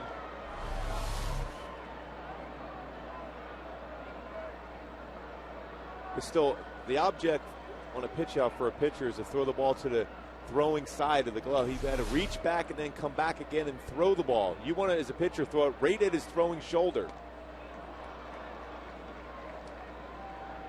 Good off-speed pitch there. It's 1 ball, 1 strike.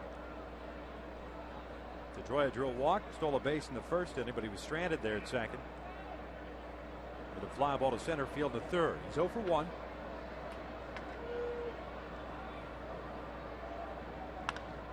This one's popped up. Conger in foul territory. Here comes Mark Trumbo calling off Hank. He'll make the catch. 1 out. A big out right there.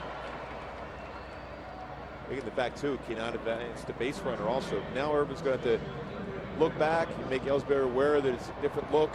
Look once, look twice. As Ricky Henderson has always said, the easiest base to steal is 3rd base, so you have to make sure the base runner is aware that you're paying attention to him.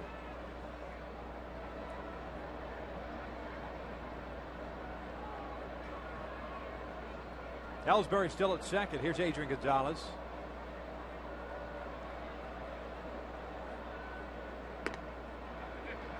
One ball, no strikes.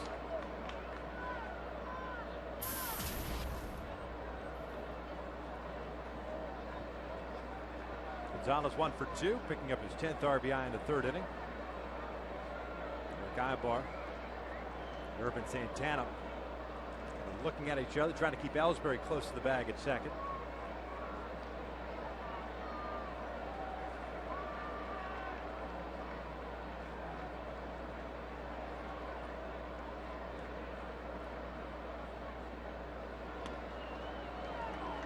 Good off-speed pitch there. Evens the count at 1 ball, 1 strike.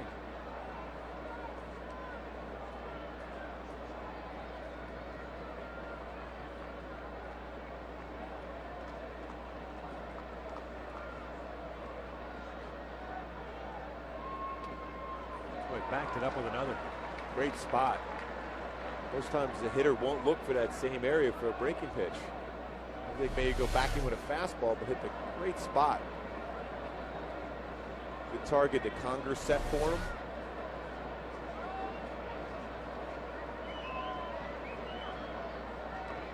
Check swing. They wanted to peel. He went around, says Larry Vanover. Down goes Gonzalez, 2 outs.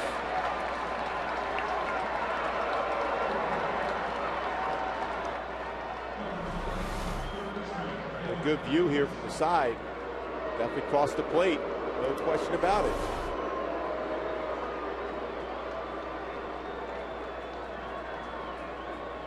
Gonzalez very surprised at the call.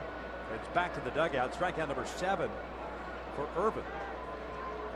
Matches his season high. Hit 7 against the Blue Jays on the 8th. Kevin Youkilis twice has gone down swinging. 0 for 2.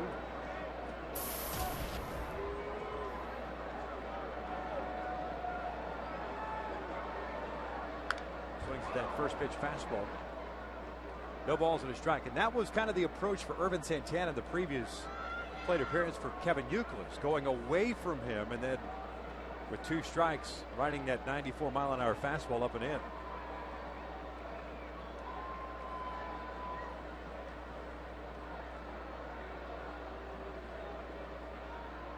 Fastball just missed in. 1 ball, 1 strike. And tell you what, just give credit to Hank Conger too for the job he's done so far this evening. So far he's done in his young career behind the plate. As a starter has been very good. Team record has been very good with him as a starter. Youkilis, did he go around? Nope. The thing I like about it, you mentioned that, Victor, is the fact that he demands respect behind her, and he calls that fastball inside. He sets that target up, and he wants that in there. Because over the game plan with his starting pitcher before the game, you got to like that out of a young catcher. Having the confidence in the calling the pitch and having the pitcher stay with him. Now going to go out there and talk to make sure they're on the same plane as far as where they want to go with this pitch. Well, prior to tonight's start, 17 starts behind the plate for Hank Conger. The Angels 12-5, and the pitchers have thrown to a 2.35 earned run average. So make of it what you will. The maturation process for Hank Conger in the big leagues is going very well. This one shot out to right center field. Bobby Abreu is going back, and this one is gone. Got out of the ballpark. A 2-run home run for Kevin Youkilis the opposite way. And the Angels are now down 4-0. Well, that ball is a pretty good carry.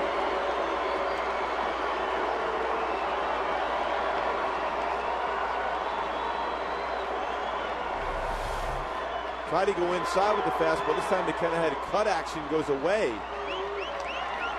Didn't get exactly where he wanted to, but that, boy, with that power the other way for Kevin Youkilis, he got the good part of the bat, stayed with it.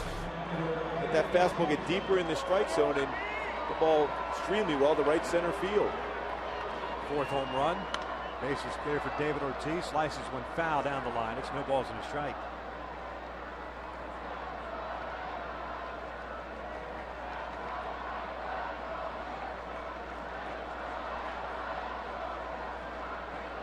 Just when you thought Irvin was on the verge of getting out of a leadoff base hit to Jacoby Ellsbury, 2 runs on the board for Boston. Smith's down and in. 1 ball, 1 strike. Ortiz 1 for 2. Ground out and a base hit.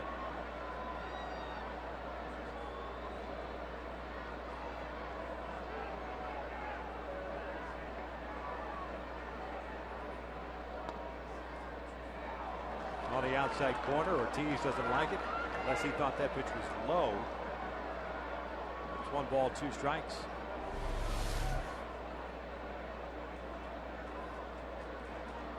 Again, it's just getting the very corner of the strike zone. It's not where the catcher catches the ball, it's where it crosses the front of the plate.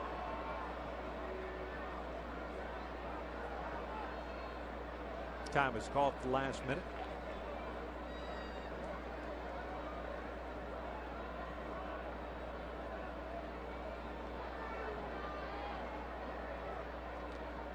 Two balls, 2 strikes.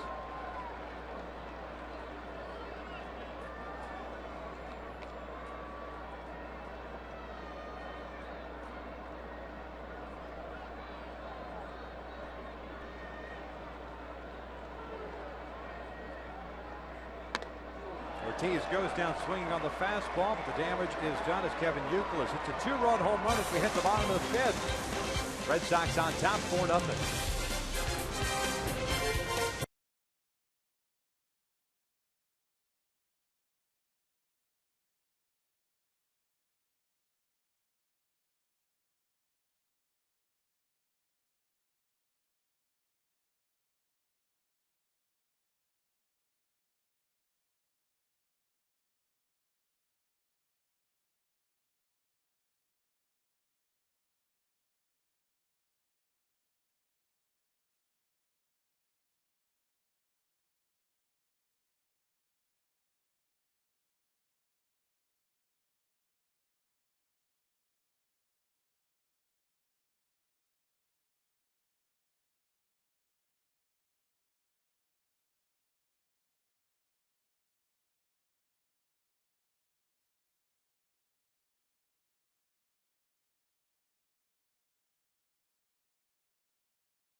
If you're coming out to the Big A this weekend, make sure to stop by the Jack Daniels Experience at Gate 4. You can take the pledge to be the designated driver for the day and be entered into the Responsibility Has Its Rewards sweepstakes. As always, our friends at Jack Daniels and the Angels remind you to drink responsibly.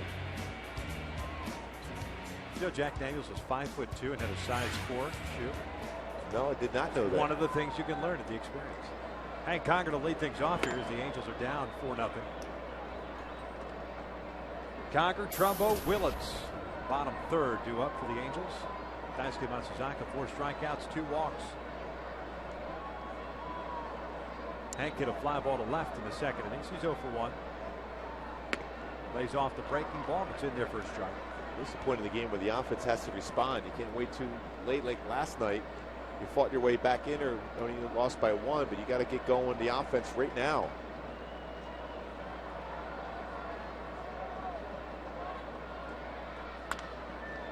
This one loops foul into the third base seats.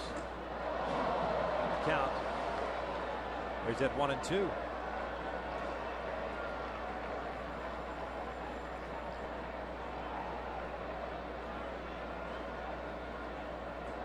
One hit in this game allowed by Matsuzaka. That was Alberto Callasco in the second.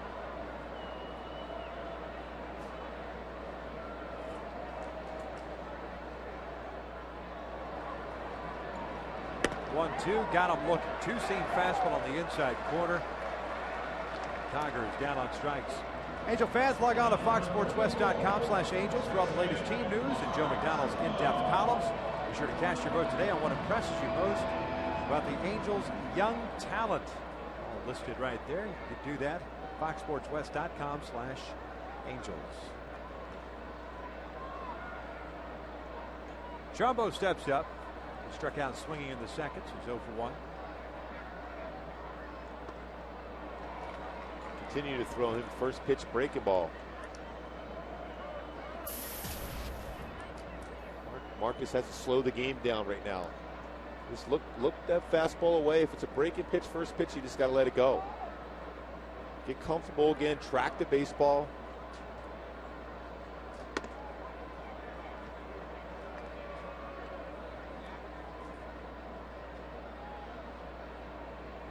Count is even now. 1 ball, 1 strike.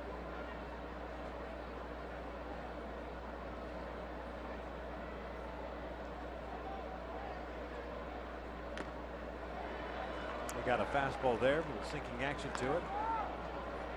It's 1-2.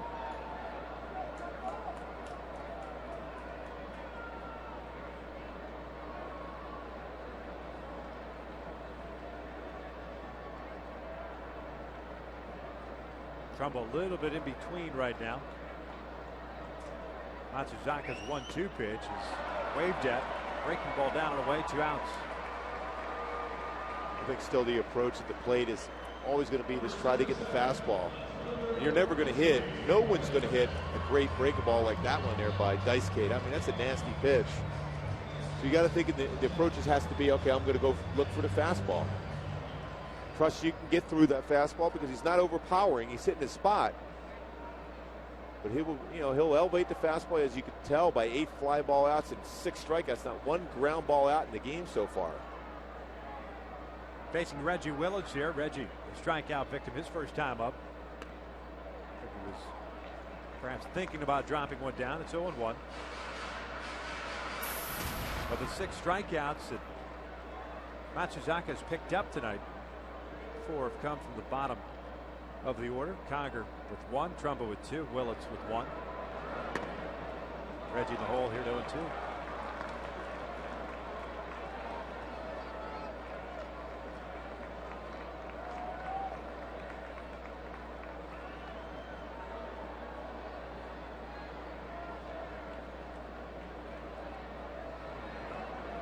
Oh-2 pitch. Just inside. It's 1 ball, 2 strikes. Howie Kendrick getting the night off tonight, his first day off. Guybar jumping up to the 2 spot of the order. Torrey getting a start in that DH spot. So Bobby's out and right. Different look in the lineup. 1-2 is a called strike 3, and Daisuke Matsuzaka has just struck out the side. 5 of the books. Boston still leads at 4-0.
First light freeze cam, you're going to be able to get a good view of this Bosch pitch by Daisuke. Gets on top of it, splits the middle fingers there and turns it over.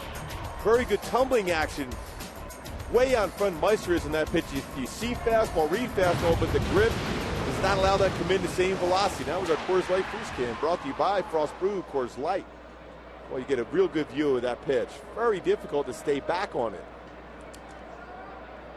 Jed Lowry to lead things off here, swinging at the first pitch, lifts a fly ball to right. Bobby comes in a couple of steps, make the catch. Here's out number 1. Lowry 1 for 3 in this one, had a double in the second. Leadoff man retired, and here comes J.D. Drew, the right fielder.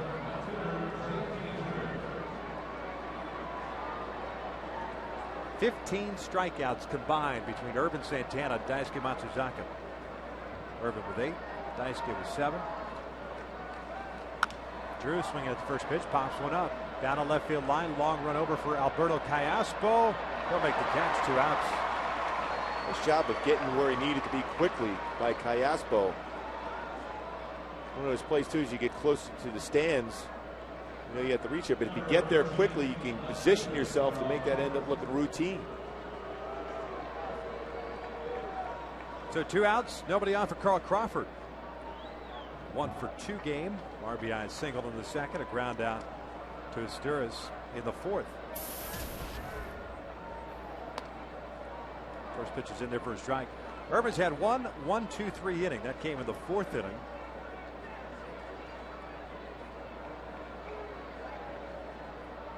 Crawford lays off the breaking ball. It's 1 ball, 1 strike. 87 pitches thrown by Urban. 61 strikes. So he's been around the strike zone. This one chopped up the line. That's a fair ball. Crawford will round second, or head round first, I should say, head to second, standing up with a 2-out double. Callaspo playing off the line. Not much he could do. So man in scoring position for the Red Sox. But it's a late swing and put contact on the baseball and hit it right down the third baseline. Good approach, so he looked away, went with the pitch, but late on the swing, was beaten on the fastball, but put a good enough part of the bat on it to be able to fight it down the line. 2-hit game for Carl Crawford, his 3rd double.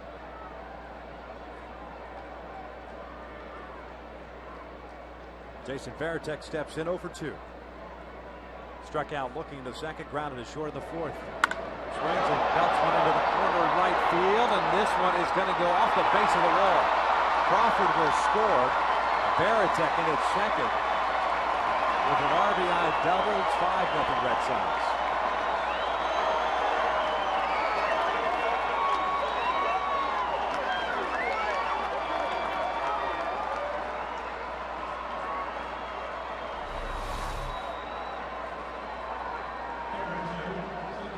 fastball right down the heart of the plate, elevated enough.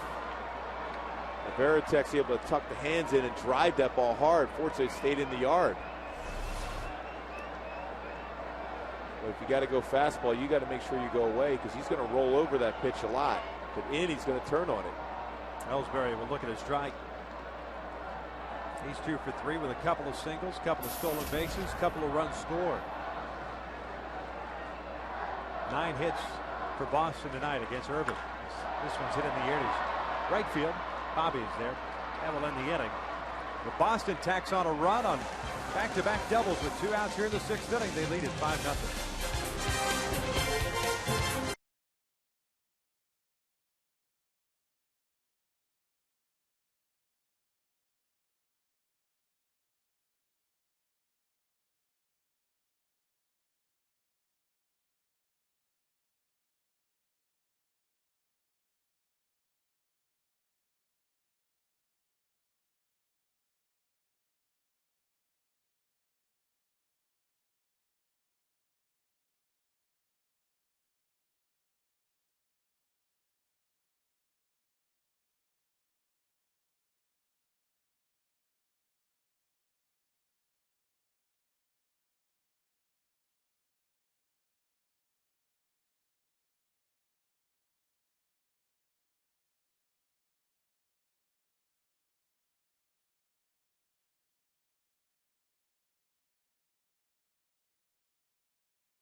Casino. Get your game on by El Pollo Loco. Come to El Pollo Loco for a flame grill family meal and get a free $5 Loco cash card.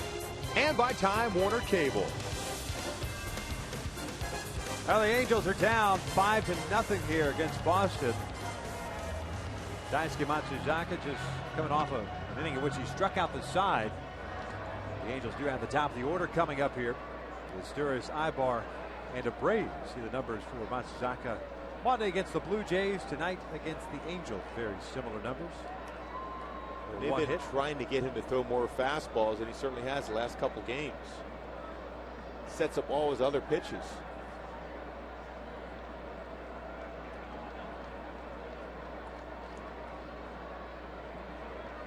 Nicer Sturis 0 for 2, a fly ball to right and a strikeout. He swings and hits one in the air to right center field. Ellsbury's over, puts it away, and they're down number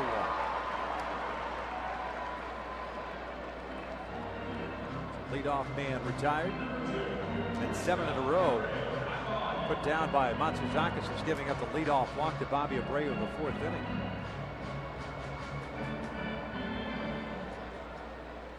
Three total base runners in this game, 2 walks, 1 base hit.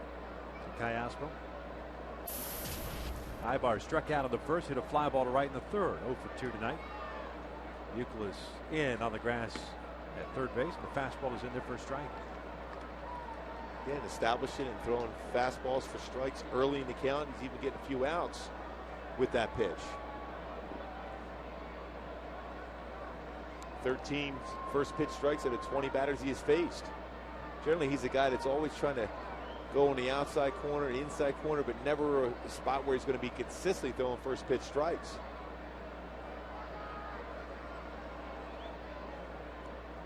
Oh, 1 pitch.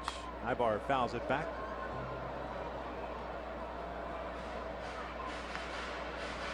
Eric in the hole here. No balls, 2 strikes.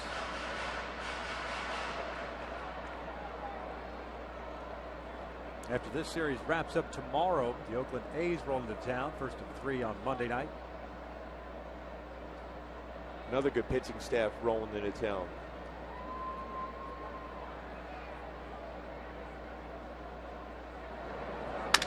Breaks his bat and hits a soft liner to Euclid. Got it for round number 2. Kaiser Permanente Family Sundays at the Big A are the perfect way to spend time with your family on the weekend. Free activities for kids include a variety of games and arts and crafts. The next Family Sunday takes place tomorrow, Easter Sunday, 12:35 here against Boston. Purchase your tickets by logging on to angels.com. 2 outs, nobody on for Bobby Abreu.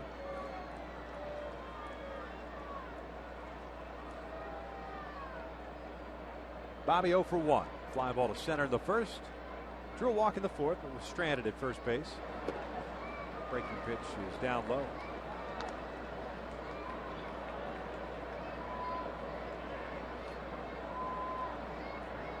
Matsuzaka now at 80 pitches in this game, 50 for strikes. It's 2 balls and no strikes.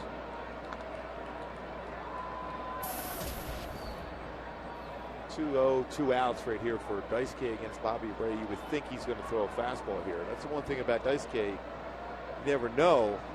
Just at one time you would think fastball.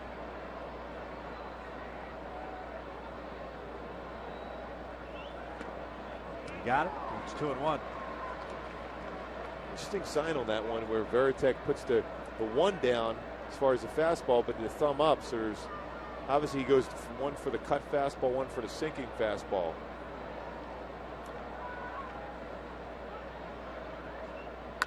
This one's fouled off to the left. Count is even at 2-2. As we saw last night with Saltalamacchia, he painted his fingernail. Same thing with Veritek, so the pitcher can see the signs.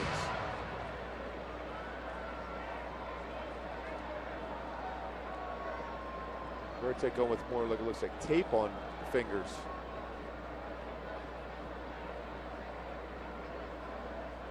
Two. Bobby late on that fastball.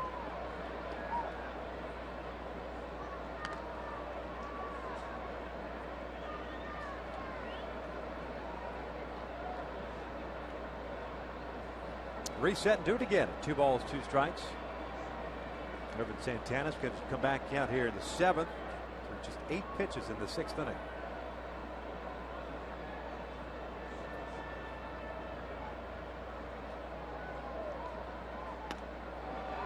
Bobby lays off that off-speed pitch. Full count now. Torrey on deck. The Angels chipped away in last night's game to get it to within 1. Just did not push any more across after that, dropping game 2 4-3.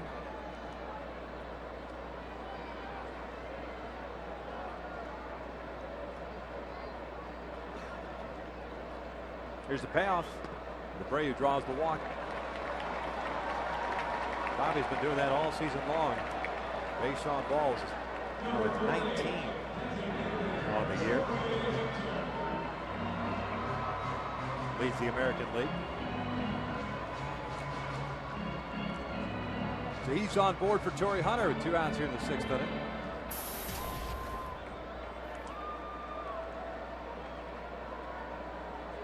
Torrey 0 for 1, serving as a DH. Walk to second, a fly to right in the 4th.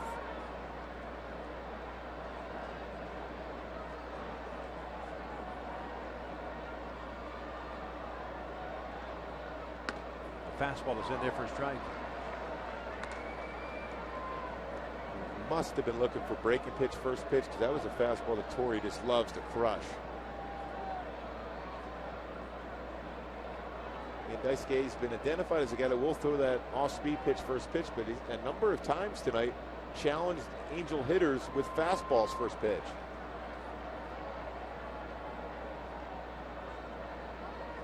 Time is called at the plate.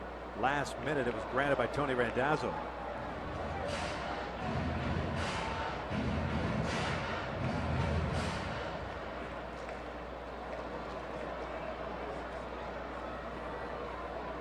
It's a no ball, 1 strike count here on Torrey with 2 outs. Abreu is the guy over at first base. Torrey fouls it off to the right. It's 0-2.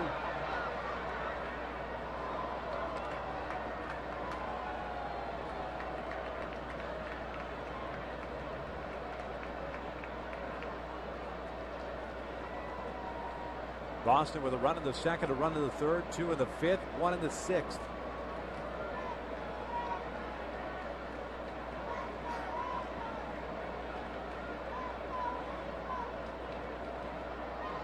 Bobby takes off. The 0-2 is hit sharply. A one hop to the shortstop Lowry. And Torrey is out at first. That will end the bottom of the sixth inning. No runs, no hits, 1 left on, 6 in the books. 5-0 Boston.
Irvin back out. He's thrown 89 pitches, 91 pitches. Matsuzaka's thrown 89. Facing Pedroia, Gonzalez, Youkilis here in the 7th inning. Breaking ball is in there for a strike. Dustin Pedroia with a walk. Fly ball to center to pop up in foul territory. So it's 0 for 2. 8 strikeouts for Irvin. 1 walk. He's given up 9 hits. This one lined over to Asturis. He has it for the first down. Fox Sports is proud to bring you exclusive coverage of the UEFA Champions League semifinals beginning on Tuesday when Schalke taking on Manchester United on Fox Soccer. Then on Wednesday, one of the world's greatest sports rivalries resumes as Barcelona battles Real Madrid on FX. Coverage of both games begins at 2 p.m. Eastern, 11 Pacific in high def.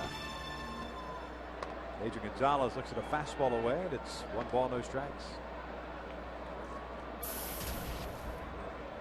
Gonzalez 1 for 3. RBI single in the 3rd. Angels with action in their bullpen. Jason Bolger, first man up.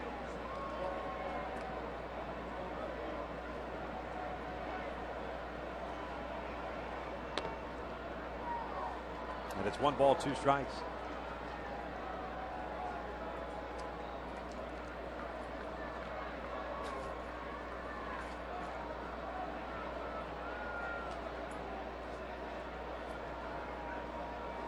One, 2 in the dirt. It's 2 balls, 2 strikes. Gonzalez, the last time up, struck out against Irvin. Disputed check swing. Gonzalez didn't care for the call. Irvin trying to go back to that breaking ball down and in. 2-2. This one lifted in the air to left. Reggie Willits is under it. 2 outs.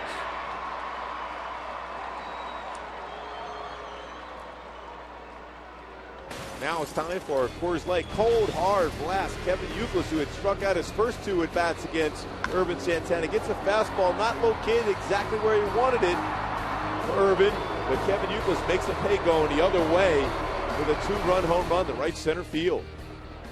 Home run by Youkilis in the 5th, his 4th of the year. Now with 10 runs batted in. 1 for 3 game.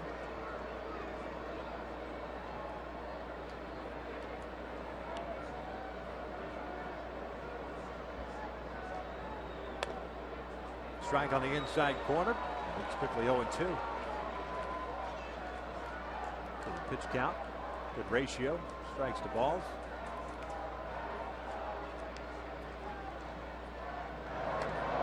Up and in.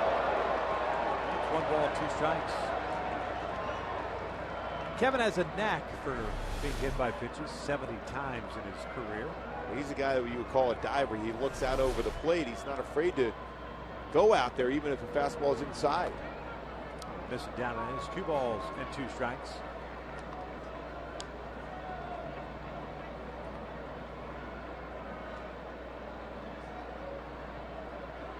Youkilis 1 away. Tying Ovan. He's hit 71 times. Breaking ball is low. Full count now. David Ortiz on deck.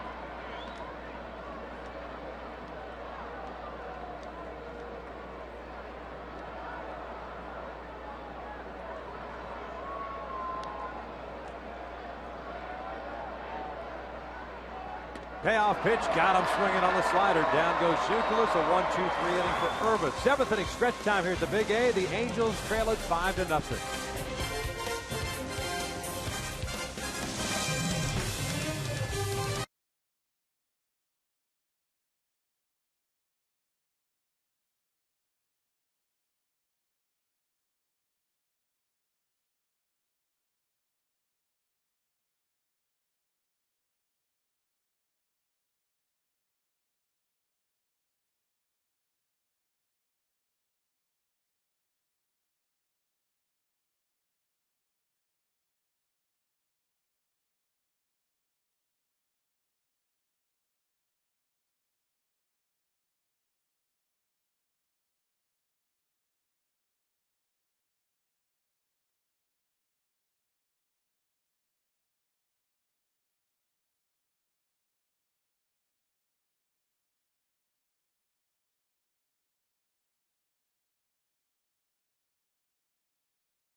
Chuck Finley pitched more innings and won more games than any other Angel. The left-hander was usually among the league leaders in strikeouts and always admired among his teammates. I can't think of a teammate that I played with that I would rather have in my corner than Chuck Finley, personally or athletically. He is a wonderfully strong and loyal person, and I think the world of him. There's Chuck Finley throwing out the first pitch, ceremonial first pitch before tonight's game. Nice little change piece. I like what he said. He respected the mound. He didn't want to mess it up. That's right. Gary DiSarcina over shortstop. DiSar. Yeah. Doing the honors. There's Chuck sporting that big stash. Oh, yeah. It's back in vogue now. Vernon Wells to lead things off here in the bottom of the 7th. Halos down 5-0. Vernon spins out of the way of a breaking pitch, and it's 0-1. Wells, Cayaspo, Conger trying to get something going here against Daisuke Matsuzaka, who's been very good, having allowed just 1 hit, 7 punch-outs. 0-1, chopped to short. Lowry has it on 2 hops, 1 away. Alberto coming up. Show you the only hit that Matsuzaka has given up. This was it right here. Liner right back up the middle. A scary line drive back up the middle. And Lowry still made it a close play at first.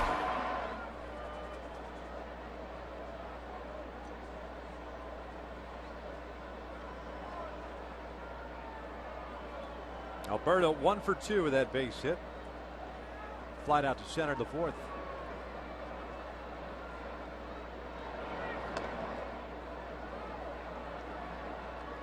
Jason Bolger still loosening in the pen. Looks like he'll be coming on in the 8th inning.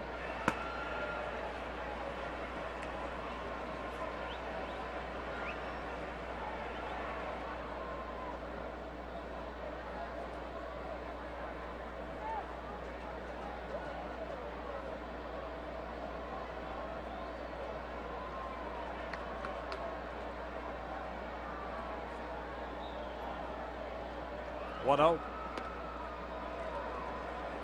It's 1 ball, 1 strike.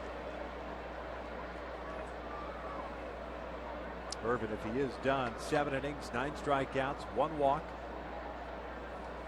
5 runs all earned on 9 hits. The fastball for a strike. It's 1-2. Big thing when you look at Irvin, I mean, he threw the ball well. It's just that, you know, that mindset and that little bit of doubt you have because you're not. Last year he got well over 5 runs a game of support.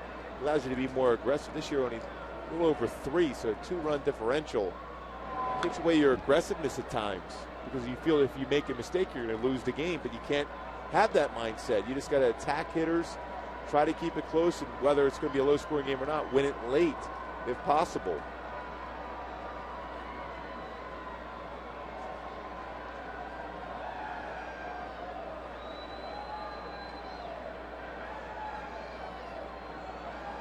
Another 1-2 on its way. Teosmo fouls this one back.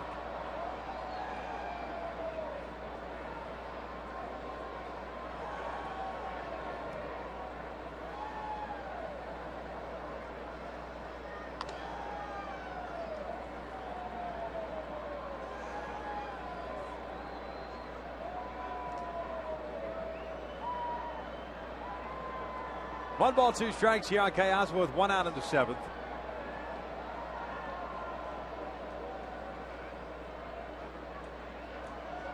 Veritek sets up outside. Teosmo goes down swinging for round number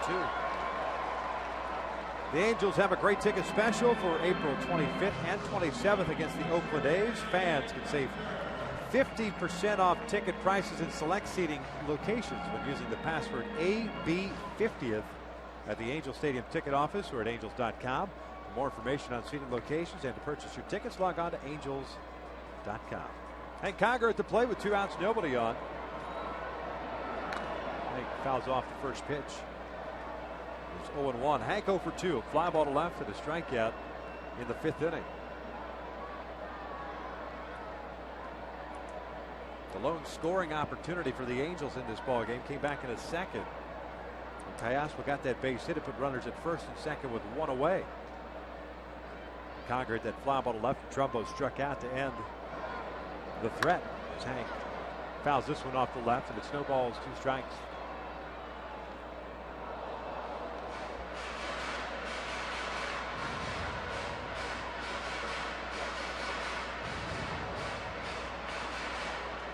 Matsuzaka getting ready to throw his 100th pitch of the night.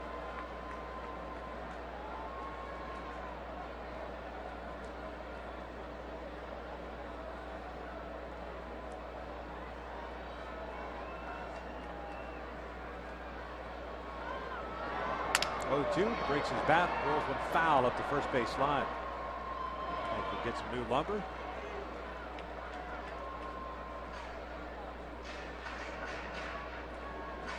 Break a ball 0-2. Veritek giving that sign he wanted down in the dirt, was down and in, and breaks the bat.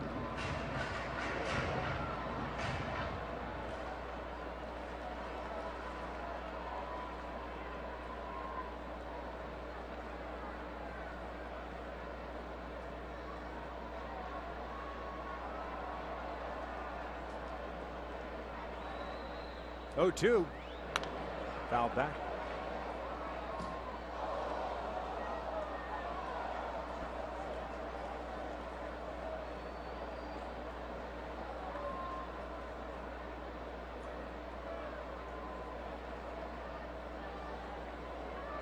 Angels offense struggling of late to put runs on the board, multiple runs on the board. They had a big outburst Tuesday night against Texas.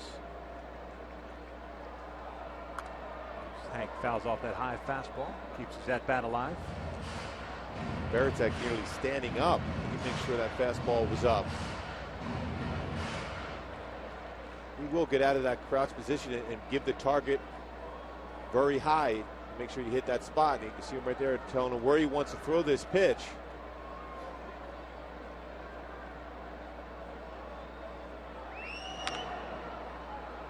Out in front with that off-speed pitch, but just got a piece of it.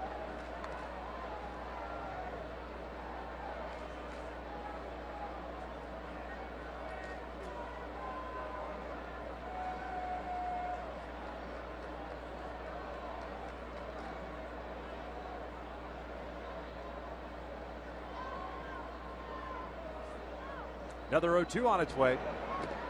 Hank goes down on the off-speed pitch. 1-2-3 inning for Matsuzaka through 7. Boston still on top 5-0.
Look at our Farmers Insurance report card of the night.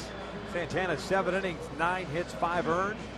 And 9 strikeouts, 1 walk. Matsuzaka 7 innings, 1 hit. Last few starts, no earned runs in his 14 innings combined. Red Sox 11-1 last 12 games against the Angels. Through the screen, you see Jason Bolger, new pitcher on for the Halos, taking over for Irvin here in the 8th. Big thing for Jason is throwing strikes, commanding that fastball also. Very good curveball. When he's able to get ahead of the count, he can finish off hitters with that nasty 12-6 curveball. But throwing strikes with the fastball has been an issue for him with 10 walks in 7 1/3 innings pitched. Very good stuff. He just has to trust it. 5th game of the year at 1.23 ERA, 4 hits allowed at 7 1/3. Facing David Ortiz. First pitch swinging is Ortiz. Puts one out toward left center field. Playable for Reggie Willits. 1 out. Ortiz 1 for 4. Leadoff man retired to start the 8th. That'll bring up Jed Lowry. Lowry 1 for 3. The double and the run scored in the 2nd. What do you take away from Irvin Santana's start tonight? Looked very, very aggressive early on. There were some opportunities to finish off an inning, limit any damage. Just couldn't get that right over the hump. Yeah, I think when you look at his, he was throwing a good velocity on the fastball. 94 he had on that. At times a pretty good slider. But for me, when you have that many strikeouts and you give up those type of runs, that means guys that are looking out over the plate are comfortable at the plate. I think for Irvin right now, who does a great job of pitching inside effectively, you got to make hitters uncomfortable and get back to that. And this trust the offense is going to come around for you.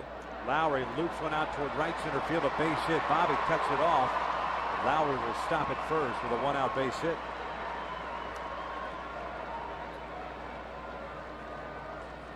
I mean, you can tell with 9 strikeouts, 7 innings. I mean, you have to have great stuff to do that.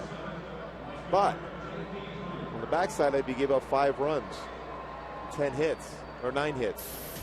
So are they looking out over the plate? Are they comfortable? Do you have to do something to make them uncomfortable? Yes, that's the bottom line.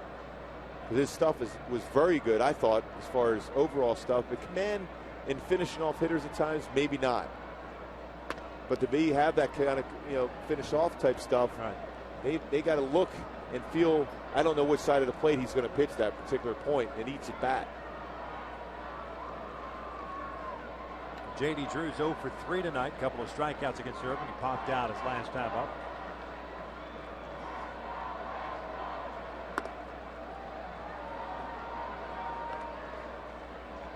One ball, 1 strike here on J.D. Drew.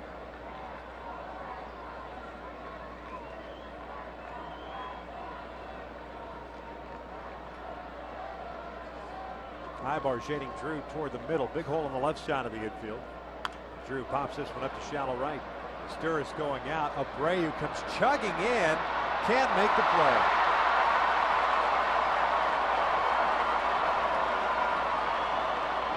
It falls in for a hit. What should have been an out. Kind of thought for a moment there that where that ball landed, especially, that Meister Sturris was kind of looking for Abreu to be called off immediately. That's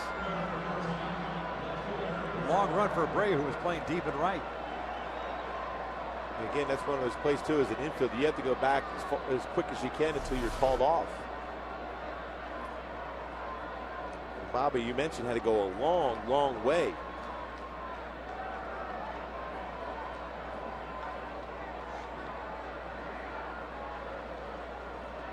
So 2 on with 1 out. Here's Carl Crawford. Multi-hit game for Crawford. RBI single, a double and a run scored. Bolger delivers a strike. Jason a little bit more aggressive against the Red Sox here tonight. Talked about that a number of times throughout his outings.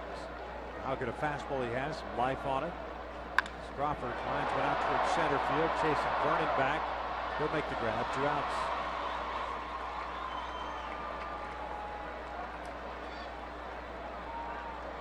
And that's a big thing for him. When you can throw 91 to 93 range on your fastball with movement, you're going to get a lot of outs that way. Even when you make a mistake on that, that's a breaking pitch he made a mistake on, but because he was ahead of the count and you make a hitter aware of a fastball, you're just a tad late. That was a pitch, a very hittable pitch. Yes, Crawford hit it well, but not as well as you would normally hit if you're going to be ahead of the count like you would have been if Jason didn't attack with that fastball in the strike zone. Lowry still at second, Drew at first with 2 outs here in the 8th. Veritek at the plate, doubled his last time up. Takes a breaking ball for a strike. Veritek picked up his first extra base hit with that double in the 6th inning, his first RBI.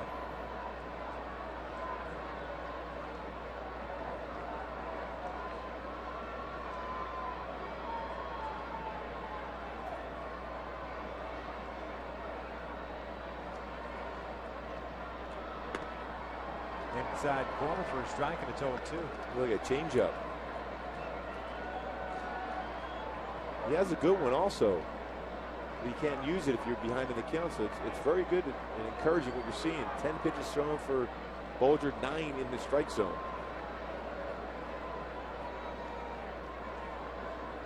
Oh, 2 breaking ball rolled off the foot of Veritek. Now remains at no balls, 2 strikes. Matsuzaka will be coming out in the 8th inning. Very manageable 104 pitches tonight. The Angels in the bottom of the 8th inning have 8, 9, and 1 due up. Trumbo, Willits, Sturris.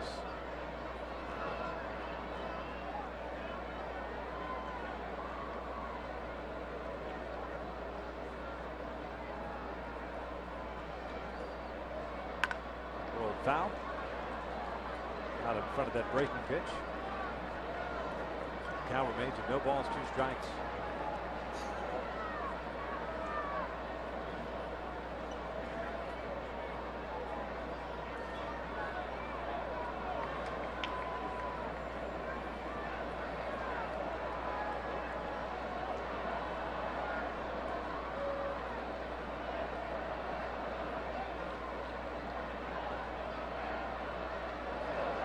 That's down and in. Back to that breaking pitch.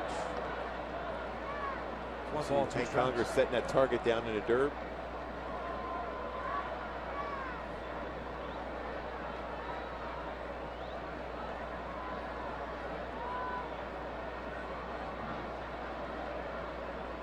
Saka doesn't want to sit down. He wants to keep moving around.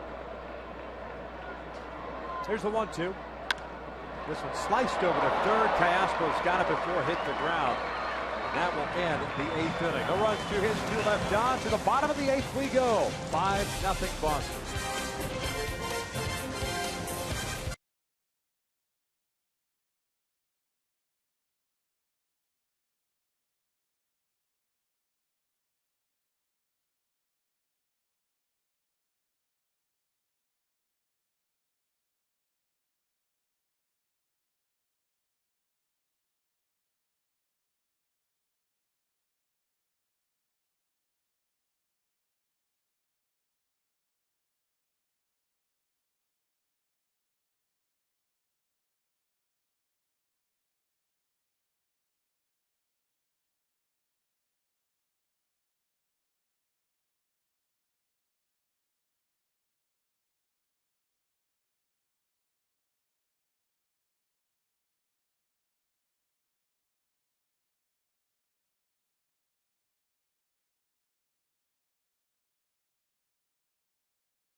smartphone with quick deposit. Take a step forward and chase what matters. And by Jeep, the Jeep brand, now celebrating 70 years of legendary heritage. Gorgeous shot of the stadium. The Halos, however, down 5-0 here in the bottom of the 8th inning. Trying to avoid their second 3-game losing streak. Lost 3 in a row after winning on opening day to the Kansas City Royals. They'll have their work cut out against Matsuzaka, who's been very good today. Retired the last 4 in a row. Picking up some strikeouts. 104 pitches thrown so far. They'll face Mark Trumbo to lead things off here. So the 9 punch-outs, 3 walks for Matsuzaka. Trumbo's gone down twice. He's thrown 12 straight strikes. So he's effective. Again, the bottom line, he's thrown a lot more fastballs.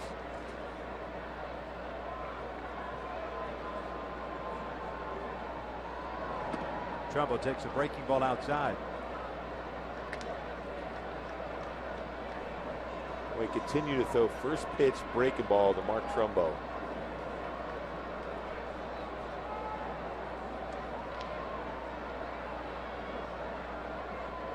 One 0 pitch. It's in there. Took something off.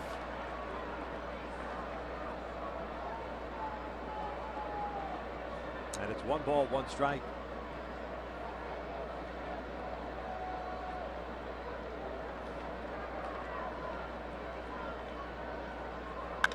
Breaking ball. Hit in the air to right center field. Ellsbury moving to his left. Trumbo is the first out here in the bottom of the 8th. Double barrel action going for Terry Francona in the bullpen. Right-hander Daniel Bard, left-hander Hideki Okajima.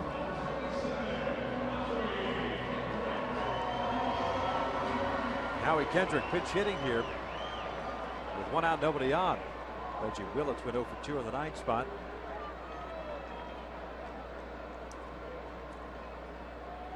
Now he looks at a fastball for a strike. Kendrick hitting .277, 6 home runs, 9 runs batted in. Takes a breaking ball in there, and it's no balls, 2 strikes now.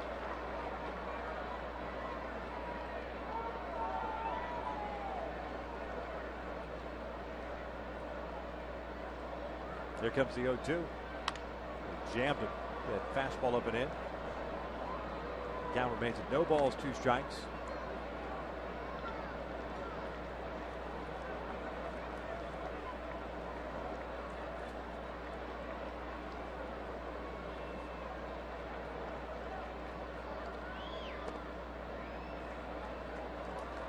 It's 1-2. John Lackey, Matt Palmer tomorrow afternoon, 12:35 start here at the Big A.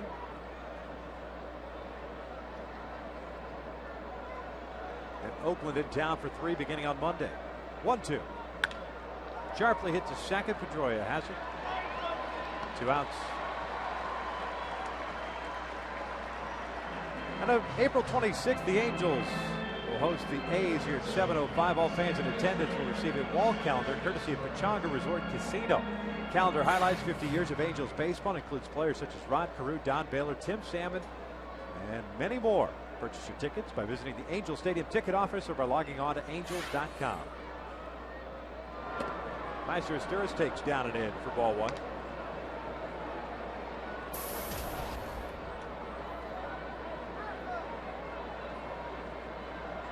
Dice K just command with all his pitches. Even though he missed there with a fastball, still close enough to make you think you're going to have to attack if it's in that same area.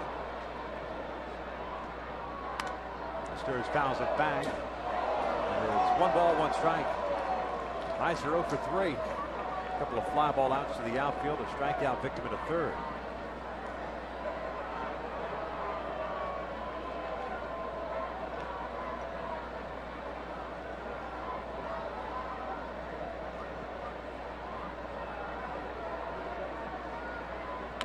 Check swing, soft roller to Pedroia, comes charging in. A 1-2-3 inning. Angels go down in order. 8 in the books here at the Big A. Boston in control thus far, leading it 5-0.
Sox in for one more tomorrow afternoon. Oakland in for 3. That's that calendar night on the 27th, Wednesday.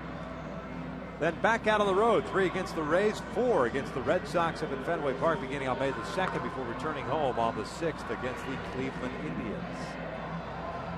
Peter Borges is in the game in center field. Vernon Wells moves over to left.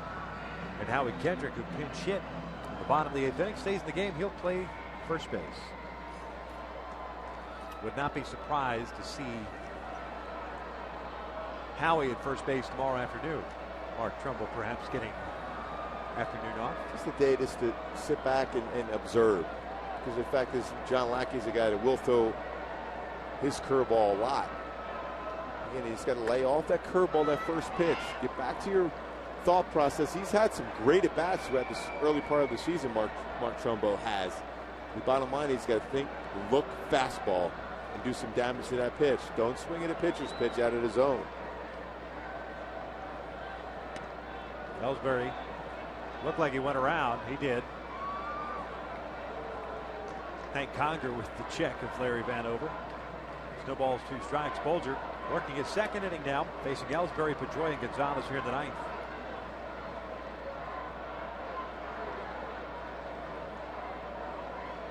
0-2, shot down the left field line, but slicing foul. Count remains at no balls, 2 strikes.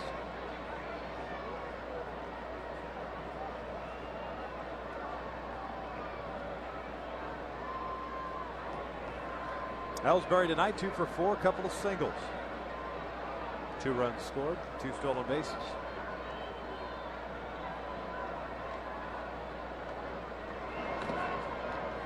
Fouled that one. Good breaking ball from Bolger. Count remains no balls, 2 strikes. A lot of strikes so far today for Jason. 18 pitches thrown, 16 strikes.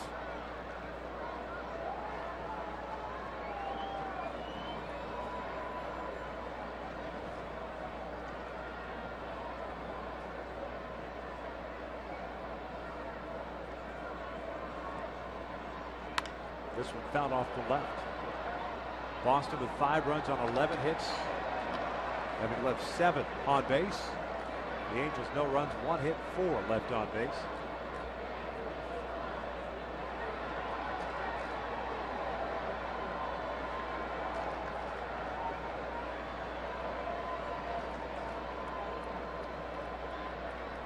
Another 0-2, swing and a miss. Conger will flip over to first.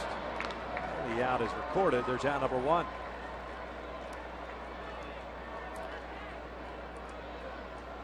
Brings up Dustin Pedroia.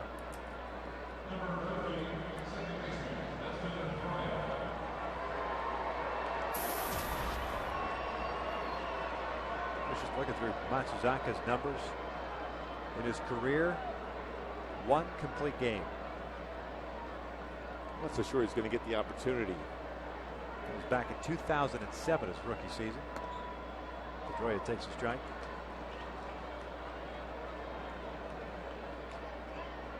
More than likely done after 8 innings.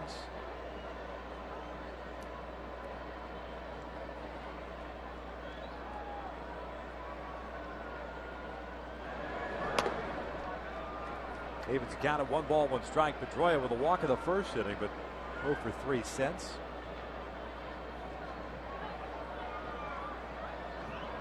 Daniel Bard is up now. He's facing 2, 3, and 4 in the bottom of the 9th inning.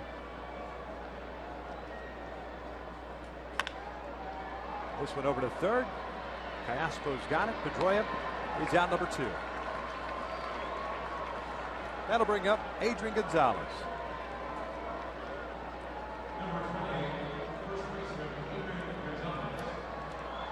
Gonzalez a 1 for 4 game. RBI single in the 3rd inning. His 10th run batted into the year.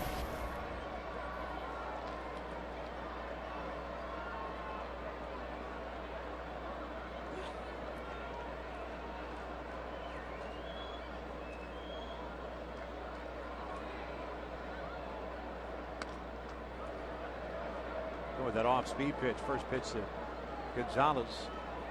It's 1 ball, no strikes. Must have just gone and seen the Lion King.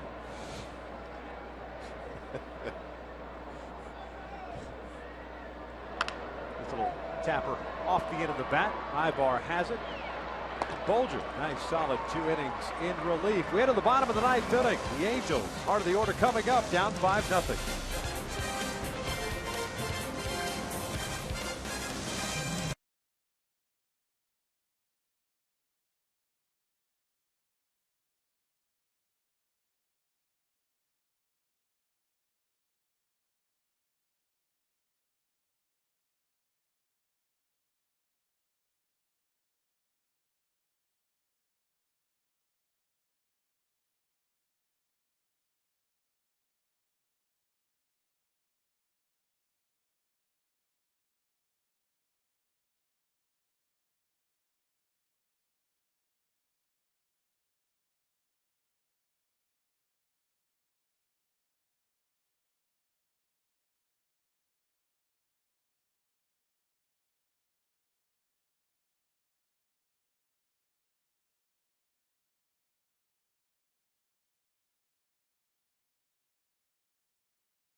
Bottom of the 9th, 5-0 Boston. Subscribe to MLB.tv today to see every Angels game live or on demand on your computer and your favorite devices. MLB.tv Premium lets you enjoy HD quality, home and away coverage, multi-game view, and the ability to pause and rewind live games. Visit Angels.com to order and get more details. MLB.tv Baseball everywhere. Bottom of the 9th, Daniel Bard comes on for Daisuke Matsuzaka to face Ibar, Abreu, and Hunter. Bard pitching in his 10th game. The Angels saw him in Thursday's extra inning affair. Went 1 inning in that one, gave up no runs, no hits, and had 1 strikeout. 94-99 on that fastball, slider, changeup.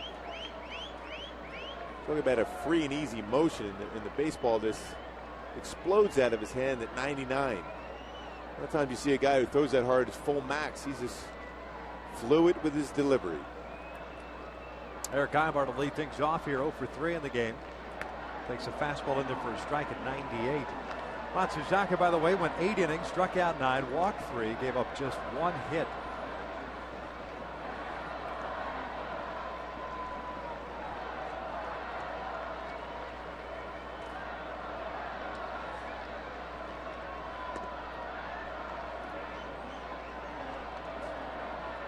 Count is even at 1 ball, 1 strike. Bard off to a slow start considering how good he was last year. At 4.82 ERA, 7 hits allowed at 9 1/3, 8 strikeouts, 3 walks. Opponents hitting .226 against him. 1-1. Well, that's a nasty pitch. Did he go around? He did. Tony Randazzo rings him up.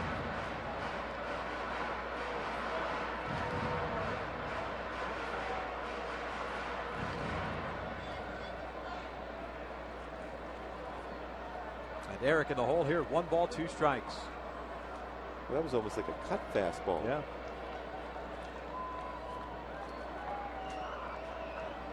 At 97, though.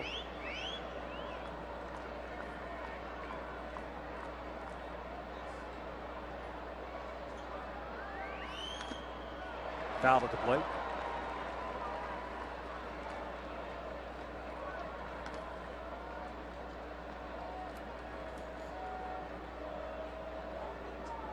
Matsuzaka threw 115 pitches in his 8 innings. Way outside of that ball that Callaspo hit, not many balls hit hard against him. Bolger, as I pointed out at the end of the 9th, solid 2 innings for him. 2 hits allowed, 1 strikeout. Ibar rolling this one toward the hole. It's going to be a tough play for Lowry, and Ibar legs out an infield single.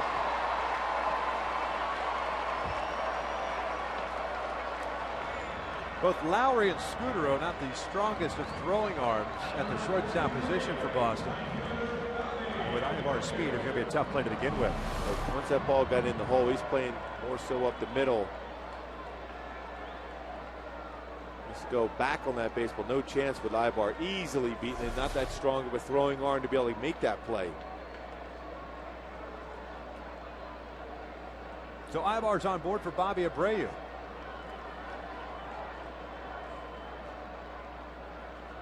Bobby 0 for 1. Drawn 2 walks. First pitch fastball is down low.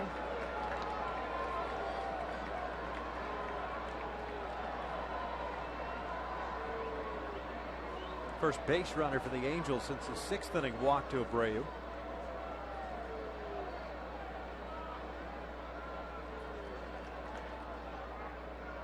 Ivar takes off. The pitch is a strike.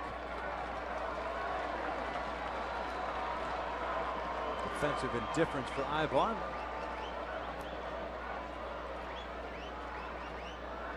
When exactly did that come into play? Defensive indifference? Yeah, for that. It used to always be, I mean, it wasn't that long ago, was a stolen base. The last 10 years, maybe? Sounds about right. It's probably been around a lot longer, but instituted not that long ago. That pitch is a strike, and it's 1-2 to Abreu. Doesn't count against you, the pitcher. No. But it does go into scoring position, though.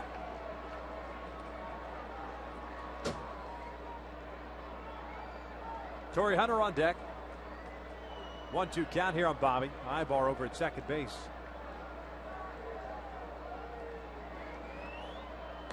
Oh, got him with the off-speed pitch. Here's out number 1.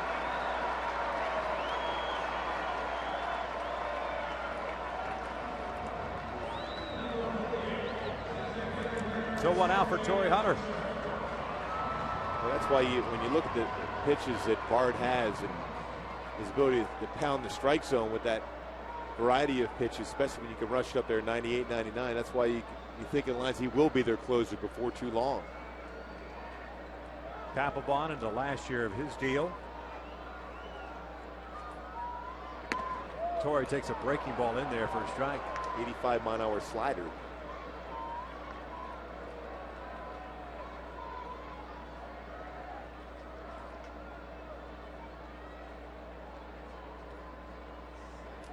Torrey with a walk, a fly to right, and a ground ball to short.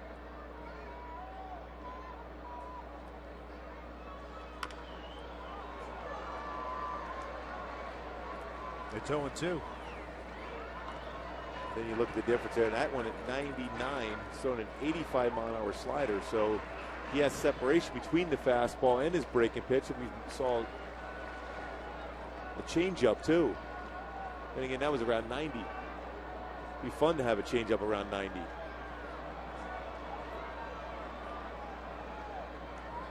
You can on video games. Yes. 0-2 pitch.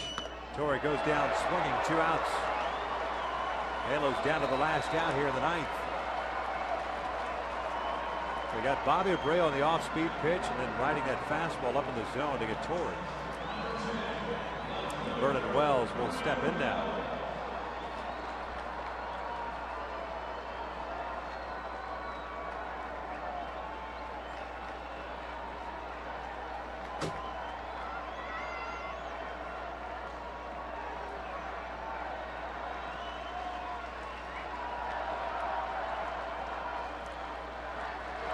Wells lines one toward the middle. Pedroia with a diving stop. That'll end the ball game. What could have been the Angels' one and only run, perhaps, depending on what would happen, and avoid the shutout. Instead, Pedroia with a terrific diving play, and the Red Sox shut out the Angels 5-0. Well, we talked about Pedroia always being in that position to make that play. Youkilis with that big home run early in the ball game. Daisuke, that's what it's all about, his ability to establish that fastball. Boy, what a roll he's on right now when you think about it. The last 15 innings pitched, just 2 hits allowed, 0 runs. Irvin Santana takes the loss. He is now 0-3. Matsuzaka picks up the win. He is now 2-2 on the year. The final once again, Boston wins their 4th consecutive game. They win this one 5-2. 8-0. For our entire crew, Mark Gubza, we thank you for watching this telecast. Stick around because Angels Live is coming up next.